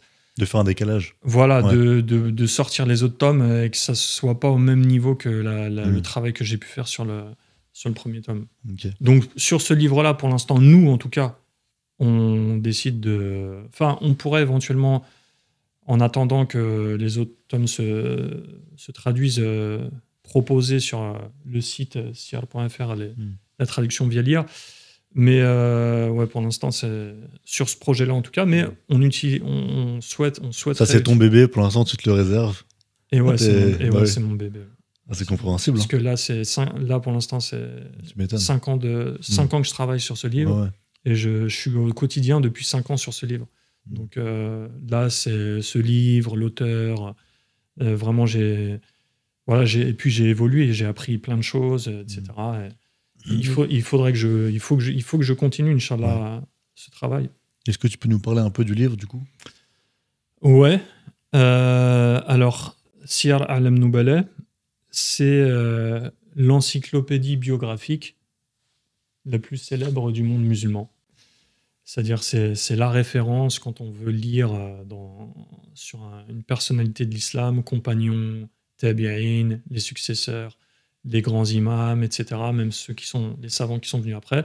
Quand on veut faire une recherche en arabe et lire sur ces personnages, c'est généralement la première encyclopédie que l'on consulte. Donc, c'est une encyclopédie qui est très connue dans le monde arabe, qui l'est moins, bien entendu, en français. Et c'est vraiment la référence. Ouais, c'est la référence. Ouais. D'ailleurs, tu vois, la plupart, quand tu as des citations de prédécesseurs, tu vois toujours, sur tous les réseaux, c'est Siyar avec le numéro du tome et la page. Donc, c'est la référence. Même s'il y a d'autres références, mais en tout cas, c'est celle qui est devenue, on va dire, peut-être la plus populaire. Donc, autant commencer par elle. Et sur Zahabi, l'auteur? Sur Parce que là, je t'avais dit... Ouais. Que je me contenterais de... T'as pas fait tes devoirs sur la... Ah non. Là, c'était... tu voulais avoir... oui, je voulais avoir la surprise. Ouais. Donc, l'imam Zahabi, c'est l'auteur de l'encyclopédie donc, qui se nomme Siyar A'lam Nubala. Donc, qu'est-ce que ça veut dire, Siyar A'lam Nubala, déjà? Siyar, c'est le pluriel de Sira. Ok. Donc, Sira, c'est la biographie, la Sira du prophète, sallallahu alayhi wa sallam. Et Siyar, donc, c'est le pluriel du mot. Donc, c'est les biographies. A'lam, c'est les noms propres, les personnalités. Et An-Nubala, donc, comme en français, noble, N-B-L, Nubala, Noble, c'est noble, ni plus ni moins que ce terme. L'imam Dhahabi, il a vécu il y a environ 700 ans. Donc il a vécu à une période, une apogée scientifique, on va dire. C'est la même période que Ibn Taymiyyah, que Ibn Kathir, que Ibn al-Qayyim. Ils sont dans la même société, ils sont à Damas. Et donc c'est la même bande, on va dire. Même si entre eux, il y a des petites différences de point de vue. Et en fait, l'imam Dhahabi, on le considère comme l'historien de l'islam. Donc il est appelé, c'est l'historien de l'islam, c'est-à-dire c'était un énorme historien. Mais quand on dit historien, en fait, c'est aussi muhaddith, c'est-à-dire savant du hadith, parce que l'un ne va pas sans l'autre dans l'histoire islamique. Tout historien est forcément muhaddith, mais tout muhaddith n'est pas forcément historien. Et donc il a une vie exceptionnelle. Il naît à Damas à cette époque. Donc, directement dès petit, il est intégré au cercle de sciences islamiques. Et il apprend, jusqu'à très tôt à devenir un savant. À 18 ans, il avait déjà maîtrisé les 10 lectures du Coran, etc. On lui confiait déjà de l'enseignement, etc. Mais après, il part sur les routes de la science, donc en Égypte, à la Mecque, dans les contrées du Chem, etc., pour approfondir, pour aller prendre la science, etc. Il revient assez jeune, environ à 25 ans, l'inverse de moi. Moi, je suis parti à 25 ans, lui, il revient à 25 ans. Et là, il prend une fonction en banlieue de Damas pendant une quinzaine d'années. Il est en retraite de Damas et il s'adonne donc à la recherche, mais aussi au khutbah du Jumu'ah, etc. Donc, imam de mosquée et autres. Il continue son apprentissage, ses recherches et sa rédaction d'ouvrages. Sa lecture et rédaction d'ouvrages. Et ensuite, à l'âge de 45 ans, il revient à Damas. Enfin, il est très certainement sollicité et là, on commence vraiment à lui confier les plus hautes chaires d'études. Donc, il enseigne le hadith, toutes les matières dont il est spécialiste. Sa renommée grandit. Ses étudiants viennent par centaines de tous les endroits du monde pour assister à ses cours. Et il poursuit comme ça jusqu'à la fin de sa vie, jusqu'à s'éteindre à peu près aux alentours de 70 ans. Donc il laisse derrière lui un patrimoine théologique exceptionnel. Il a à peu près, on lui dénombre à peu près 300 ouvrages écrits, en sachant que parmi ces ouvrages, parmi les 300, il y a des encyclopédies de plusieurs dizaines de volumes. C'est incroyable, on se demande mais comment ont-ils fait pour rédiger tout ça, déjà pour acquérir cette science et pour par la suite la rédiger. C'est impressionnant. Celui qui étudie sa vie. Voilà, donc il a plein d'ouvrages qui sont très connus. Il a d'abord un livre qui s'appelle Tarikh al-Islam. Donc c'est un énorme encyclopédie qui fait le double de Siyar A'lam Nubala, donc c'est 50 volumes. Et celle-là, il la rédige à peu près entre sa période un petit peu avant la quarantaine, donc sur plusieurs années bien entendu. Et il traite pareil des personnalités, de toutes les personnalités du monde musulman, de l'époque des compagnons du prophète sallallahu alayhi wa sallam jusqu'à son époque à lui. Et par la suite, en fait, Siyar A'lam Nubala,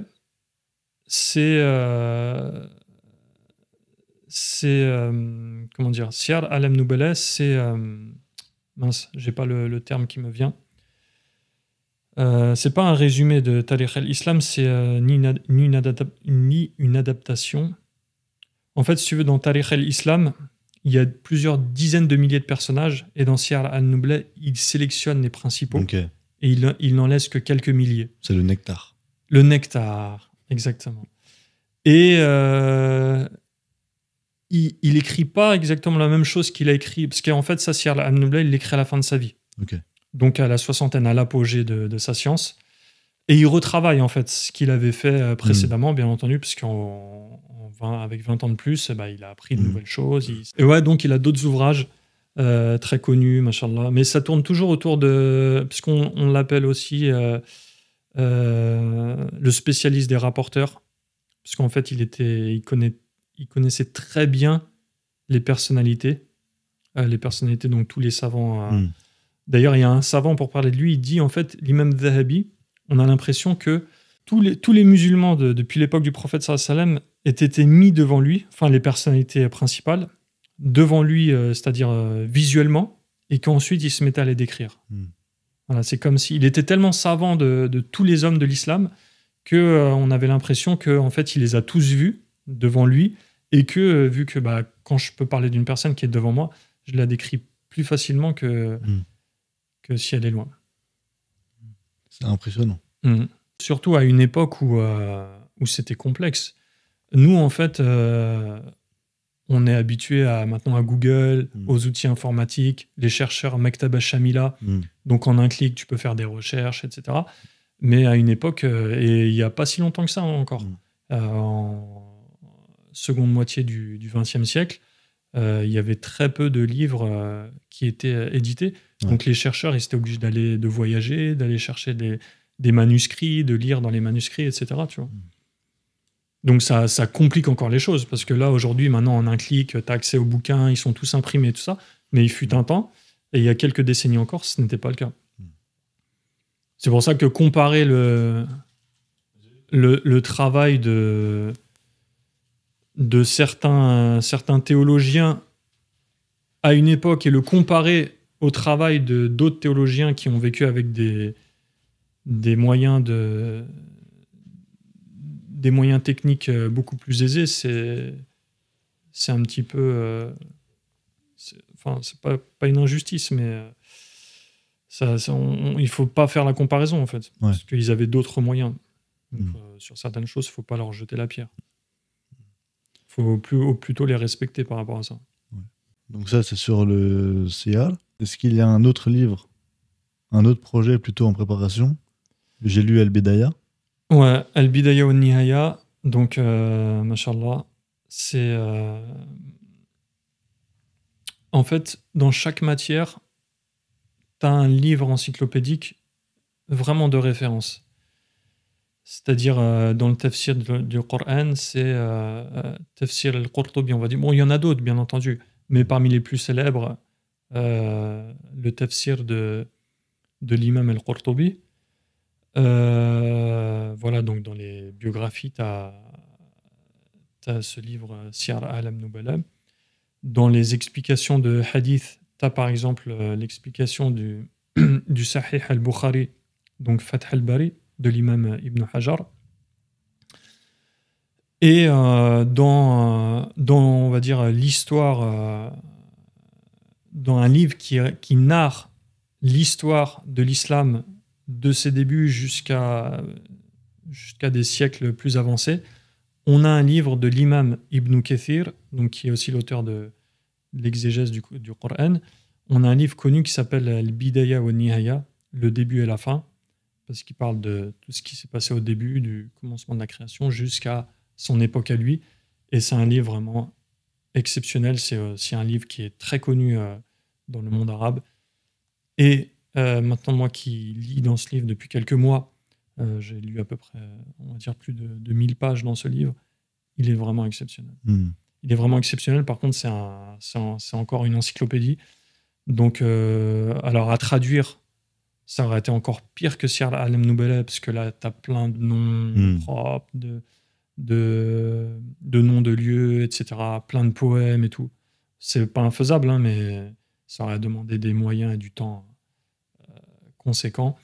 Et là, donc, on a une opportunité avec l'IA. Donc, le livre est déjà traduit, il est déjà accessible en ligne.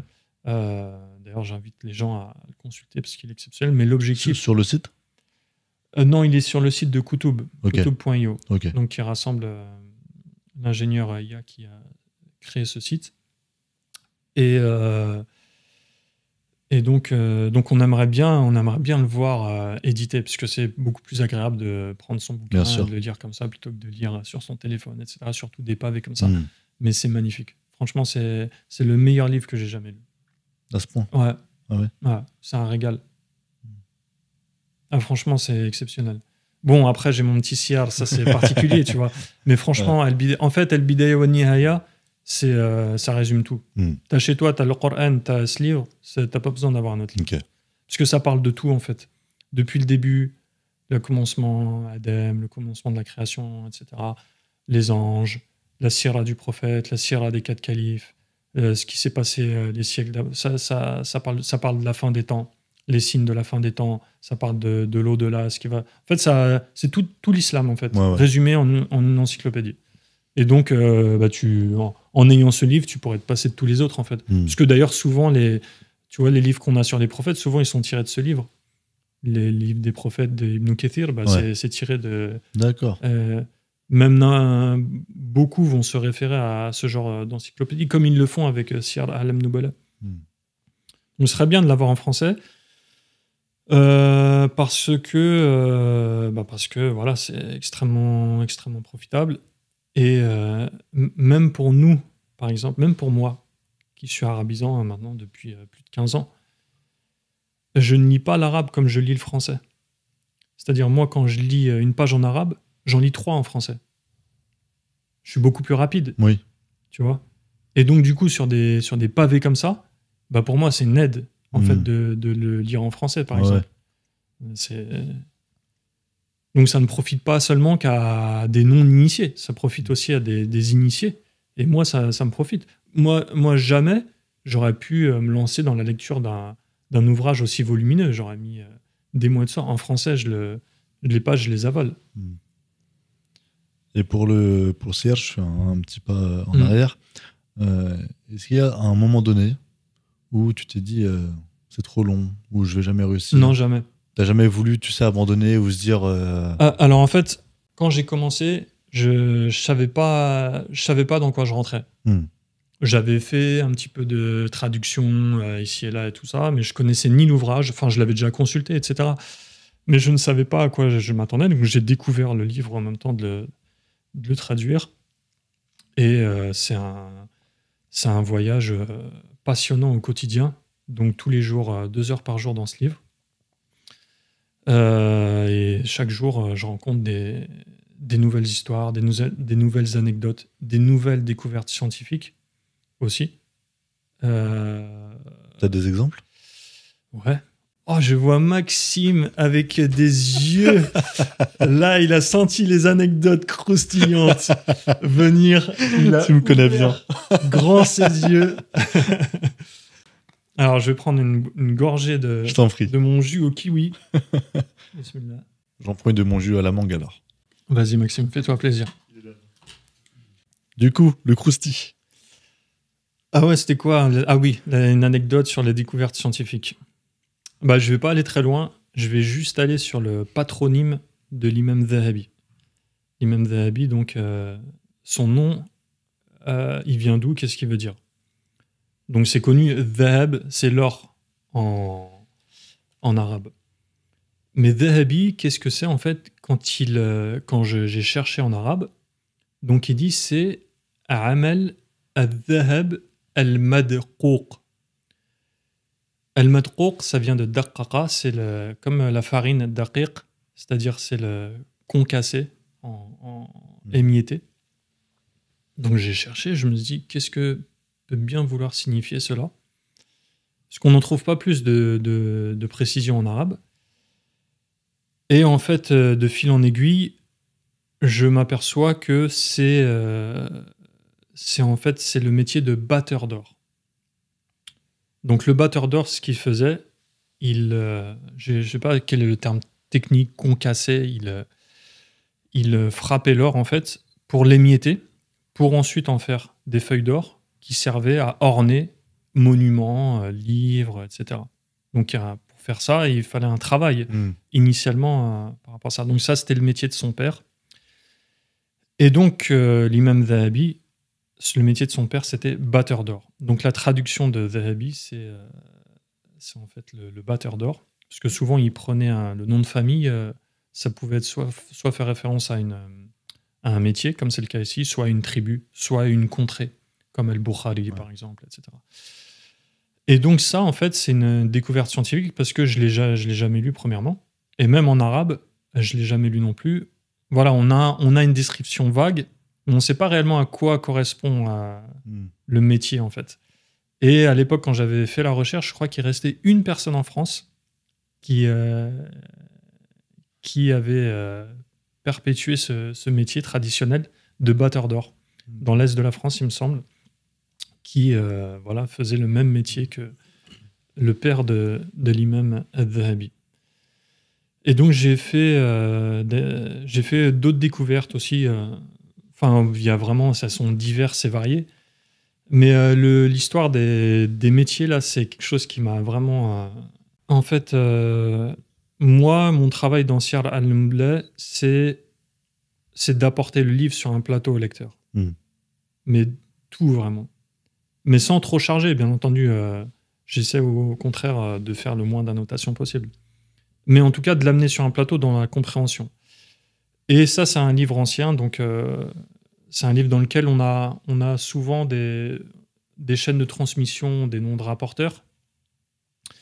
Et j'ai veillé aussi à essayer de faire revivre un peu ce patrimoine et cette culture de la chaîne de transmission en essayant d'adapter les chaînes de transmission à notre environnement francophone. Donc c'est passé par l'adaptation des patronymes, notamment, pas que. Et quand j'ai avancé dans le livre, arrivé à 60-70% du livre, je repérais que dans les noms de famille, en fait, il y avait parfois des noms qui ressemblaient à des noms de métiers.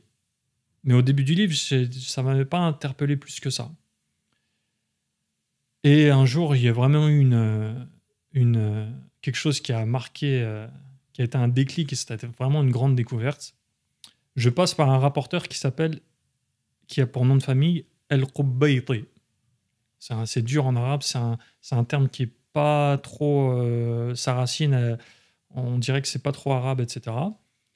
Donc je cherche, je trouve pas beaucoup de détails, je vois que c'est celui qui fabrique ou qui vend une pâtisserie halwa à Assalia. Assalia, ça vient de la Hassel. Donc une pâtisserie... je t'ai vu sourire, tu sais où... Non. D'accord, ok. J'ai cru que tu savais déjà où j'allais en venir. Pas du tout. Donc en arabe, c'est une pâtisserie qui est un peu Assalia, peut-être un peu comme le miel ou sucré, c'est certainement ça. Et donc moi, dans mon travail d'adaptation, j'essaie de trouver à quoi correspond ce métier. Donc je cherche dans Google. Je passe 2 heures à chercher. Donc, tu vois, pour un seul nom, 2 heures. Donc, si tu es un contrat au temps et tout ça, laisse tomber, quoi. Ouais. Tu passes à autre chose. Tu peux pas rester 2 heures sur un... Je trouve pas l'équivalent en français. Bon, je me dis, j'arrête. Et là, d'un coup, une inspiration divine. Je pense au nougat.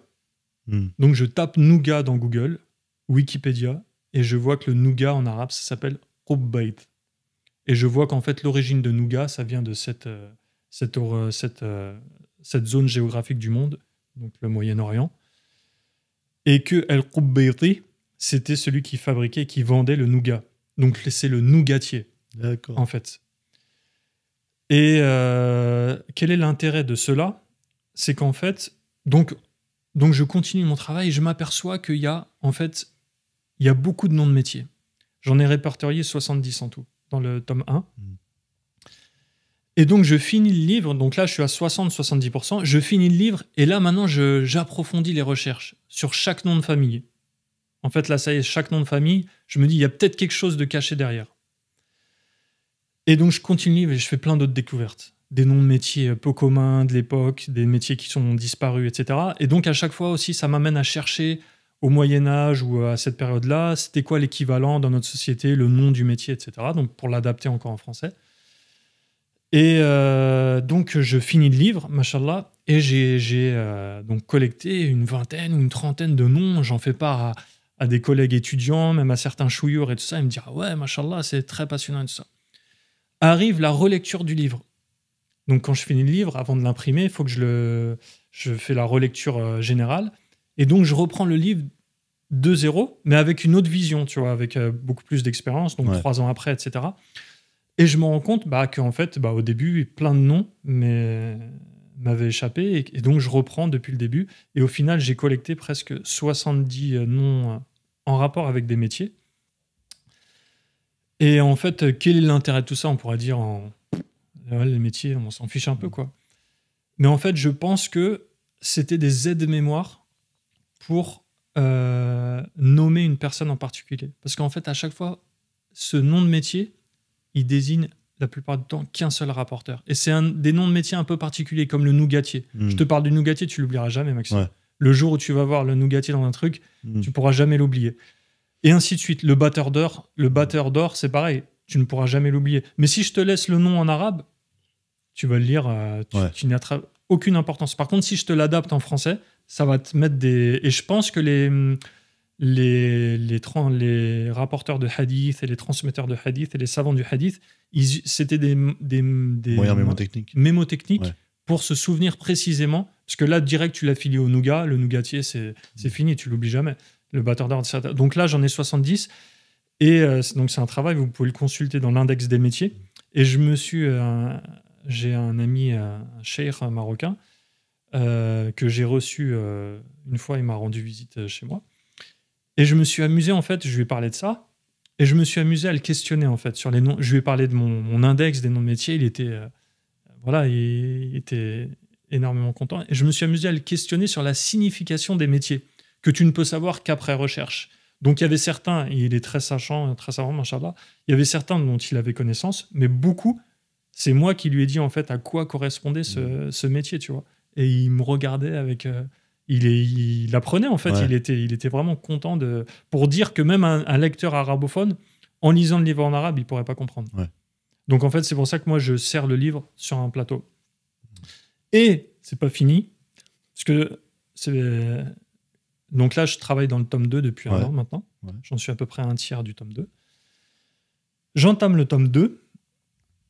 Et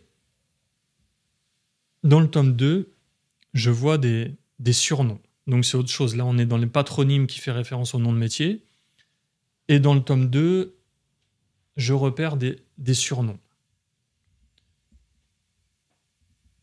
Donc ça m'interpelle. Et je poursuis, en fait, je vois qu'il y a énormément de surnoms également. Mais des surnoms pareils, encore comme les métiers, qui sont très précis. Je te donne un exemple. T'as été au Maroc? Tu vas au Maroc? Oui, t'as été au Maroc.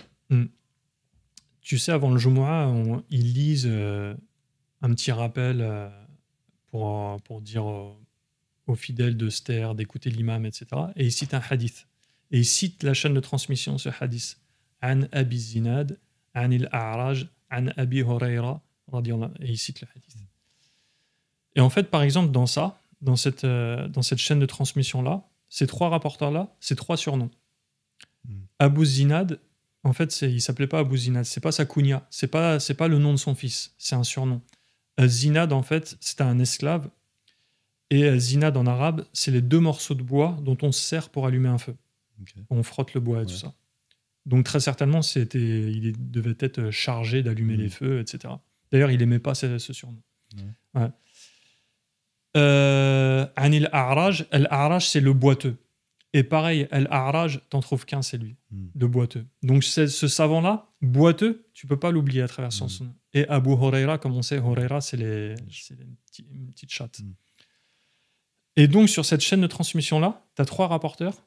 T'as le chargé du feu, qui rapporte du boiteux, qui rapporte du père des chats.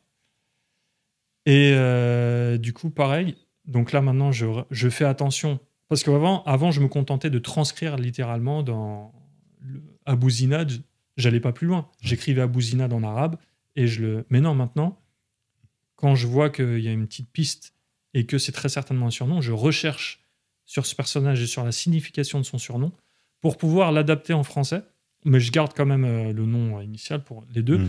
Mais ça donne des petits moyens mémotechniques de mémoriser. Ça rend très certainement la lecture plus dynamique et enrichissante. Et du coup, je me suis mis à relire le tome 1 avec cette vision-là. Et là, je vais dépasser les 70 métiers par rapport aux surnoms. Il y a tellement de surnoms, mais des surnoms, c'est trop fort. Il y en a un, il s'appelle Al-Hubla. Pourquoi ? Parce qu'il avait un gros ventre, il ressemblait à une femme enceinte. Donc, il était surnommé l'homme enceint au masculin. C'est comme ça, littéralement. Et c'est comme ça qu'on trouve, c'est comme ça qu'on parle de lui et de ça. Plein de noms, voilà, de surnoms. Qu'est-ce que je pourrais citer d'autres ? Bon, là, il n'y en a pas qui me vient, mais en tout cas, là, je suis en train d'en répertorier. J'ai fait un tiers peut-être du tome 1, et j'en ai répertorié déjà des dizaines. Des dizaines. Et franchement, des trucs super intéressants. Ça t'emmène à... Ça te ramène à leur époque, à leur contexte social, etc. C'est passionnant. Mais voilà, c'est un détail qui mérite d'être cité. Après, le livre en lui-même, c'est pas le plus important du livre. Ouais. Le livre en lui-même, c'est les récits, pour l'instant, des compagnons. Là, vraiment, on voyage au milieu des compagnons, de leur vie. On est normalement plongé dans les récits des compagnons. C'est magnifique. Est-ce qu'il y a un moyen de te soutenir, de soutenir son travail? De soutenir mon travail, je sais pas. Moi, en fait, j'ai proposé à la communauté, j'ai mis en avant un projet. Je l'ai soumis à la communauté. Comme je t'ai dit précédemment, ça n'a pas pris. Qaddarallah. Après, je peux difficilement en faire plus, mais c'est sûr que l'argent, c'est le nerf de la guerre. Et que si on a des moyens, on peut faire des choses. Parce que traduire, ça a un coût. Là, maintenant, on a accès à la traduction via l'IA. Mais le travail n'est pas fini, parce qu'il faut encore relire et mettre en page. Ouais. Et ça, c'est pas chose aisée. Je te donne un exemple. Il y a au mois de mai dernier, donc ça y est, quand j'ai lu plusieurs centaines de pages de Bidaya Nihaya, je prends la décision, on l'imprime. C'est obligé qu'il soit imprimé. Allahumma, je demande à Allah qui me facilite de pouvoir l'imprimer pour la communauté francophone. C'est vraiment, ce livre, c'est vraiment un trésor. Donc, pas de moyens. Obligé de faire appel au bénévolat. Donc, je lance un appel sur les réseaux sociaux. Est-ce qu'il y a des gens qui seront intéressés pour un travail de relecture et de mise en page dans le but d'imprimer Al-Bidaya wa Nihaya? Donc, il y a quand même 17 tomes. Donc, on recherche 16 frères et sœurs, plus moi, je suis le 17e. Très bien, j'ai des gens qui se manifestent. Je constitue une équipe d'une vingtaine de personnes.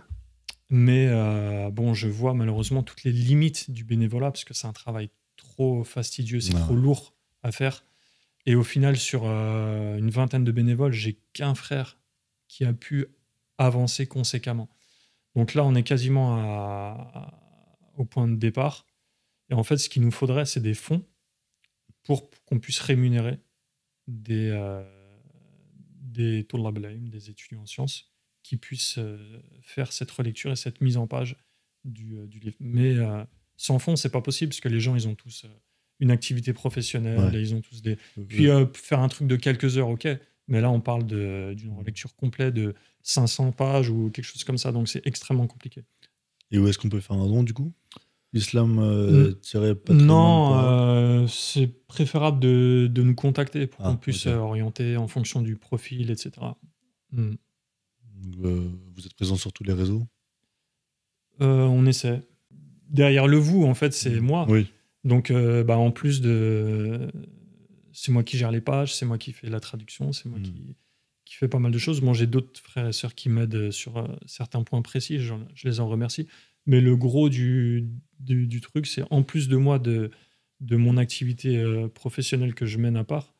Parce que c'est ça le... Bon, là, c'est une parenthèse, on verra si tu l'intègres ou pas. Le problème des étudiants en sciences, c'est qu'est-ce qu'on va faire après nos études. Là, moi, si tu veux, on prend mon cas. J'avais une vie professionnelle, je m'arrête 10 ans, on va dire 8 ans, plus 1 an d'imama, etc. Qu'est-ce que je fais après que j'ai étudié toutes ces années? Mais j'ai des frères, ils ont passé le double de moi. Il y a des frères, ils sont restés 15 ans à Médine. Ils sont devenus docteurs et tout ça. Donc, qu'est-ce qu'on va faire? On n'est pas tous prédestinés à être imam. D'ailleurs, en vérité, si tu as fait 15 ans d'études religieuses pour finir imam, finir imam. C'est un terme qui ne convient pas, mais pour devenir imam, c'est très noble, c'est extrêmement noble. Mais pour être imam, un docteur en théologie qui a étudié 15 années, normalement, il devrait être plus qu'imam. Il devrait être au moins enseignant et même chercheur, rédacteur. Enfin, il devrait apporter beaucoup plus qu'un simple imam de mosquée. Donc, c'est la grande question, qu'est-ce qu'on fait après ? Et la grande question, c'est que malheureusement, tous les acteurs qui sont impliqués dans la prédication ou dans la science, on a tous, enfin la plupart d'entre nous, professionnellement parlant, c'est compliqué. Donc tu vois, les frères, ils vendent des formations, des instituts en ligne. Donc tu vois souvent sur nos pages des euros, des formules, etc. Mais on ne le fait pas pour s'enrichir. On le fait parce que le but, c'est d'essayer de rester dans notre domaine et d'être profitable à la communauté musulmane. Nous, le problème qu'on a en France, dans les autres pays, il n'y a pas ce problème dans les pays musulmans. Parce qu'en fait, ils ont des ministères des affaires religieuses qui se chargent de payer enseignants, de payer imams. C'est des dizaines de milliers de postes professionnels. Nous, en France, on n'a rien. Ouais. Donc, on est confronté à ce problème. Moi, par exemple, sur Islam Patrimoine, c'était aussi l'occasion, après mon cursus d'études, d'avoir une opportunité professionnelle. Malheureusement, ça n'a pas été le cas. Parce que, comme je t'ai dit, partiellement, c'est un échec. Ce qui m'a contraint à partiellement délaisser ce que je faisais. C'est-à-dire, je m'adonnais à plein temps pendant plus de 10 ans à l'étude et à la recherche de sciences islamiques. Donc là, depuis 3 ans, je fais un autre métier au Maroc en parallèle de ça. Donc, ce qui me prend du temps, etc. Et ce qui est, au fin de compte, dommage, parce que c'est des facultés que la communauté musulmane perd, par manque de moyens. Mais voilà, on est face à cette problématique-là. C'est pour ça, par exemple, toi, ton poste que tu as, de chargé de communication, d'ailleurs, tu es le premier poste en France, très certainement, chargé de communication dédié pour une librairie islamique. À ma connaissance, tu es le premier, tu es un pionnier. Qu'Allah te préserve et qu'Allah te facilite. Bah si, je pense. Je pense. Il y a peut-être d'autres librairies qui ont... Pas à ma connaissance. Il faut pour salarier une personne dédiée à ça, il faut quand même avoir une structure assez importante. Ouais. Et à ce jour, il n'y a pas des dizaines d'organismes de livres religieux qui sont en moyen de le faire. Donc c'est une grande chance pour toi, c'est une grande chance pour la communauté parce que ça apporte un grand bénéfice. Donc, mais t'es un cas exceptionnel, t'es un cas unique.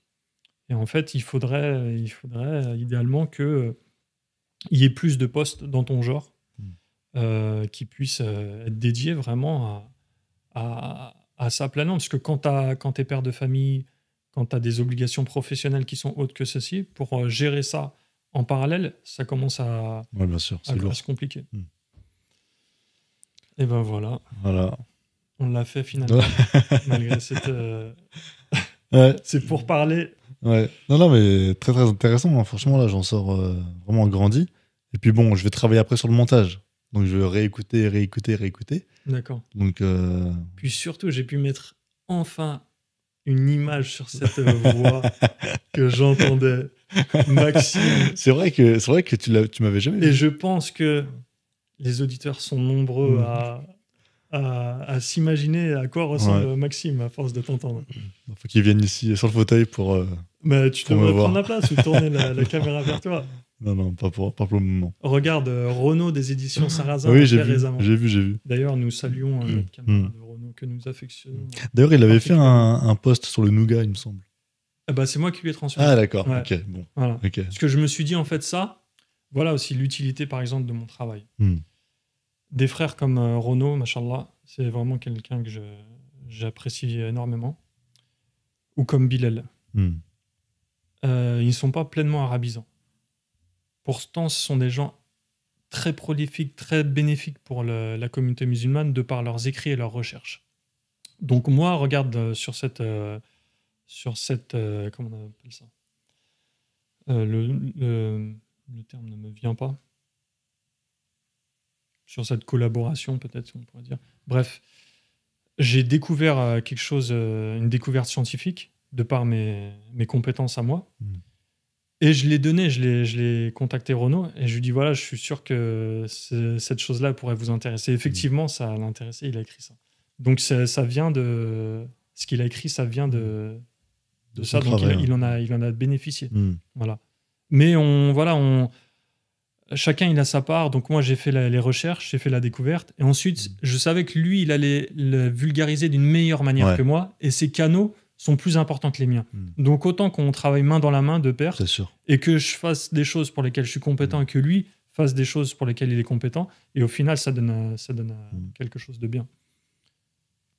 Mais donc, des profils comme ça, c'est extrêmement intéressant parce qu'on voit que la communauté musulmane, elle change et qu'on a maintenant des auteurs, des chercheurs qui ne sont pas forcément pleinement arabisants ou pas du tout. Et donc, de tels ouvrages et de tels projets de traduction, ça peut leur profiter éventuellement. Parce que souvent, on me présente comme objection, oui, mais c'est des ouvrages qui ne sont pas dédiés au grand public ou que la masse des gens ne va pas forcément donner d'importance. Mais c'est pas grave. Parce que jamais la masse des musulmans n'a donné d'importance à ces ouvrages. C'est des ouvrages qui sont consultés par des gens qui lisent, par des chercheurs. Mais cette minorité de personnes-là, ce sont eux qui, après, vulgarisent, transmettent à la masse des musulmans. Donc, il ne faut vraiment pas négliger cette étape de la transmission. Bon, Abdelatif. Ça y est ? Ça y est. Tu me vires ? C'est la fin. Tu prends la porte. Non, Barakallahu fik. Merci vraiment énormément pour cet entretien, qui était beaucoup plus long que prévu, mais comme tu as dit en off, les intéressés resteront jusqu'au bout. Et on espère qu'ils seront nombreux. En tout cas, il sera profitable pour énormément de monde. Ça, j'en suis certain.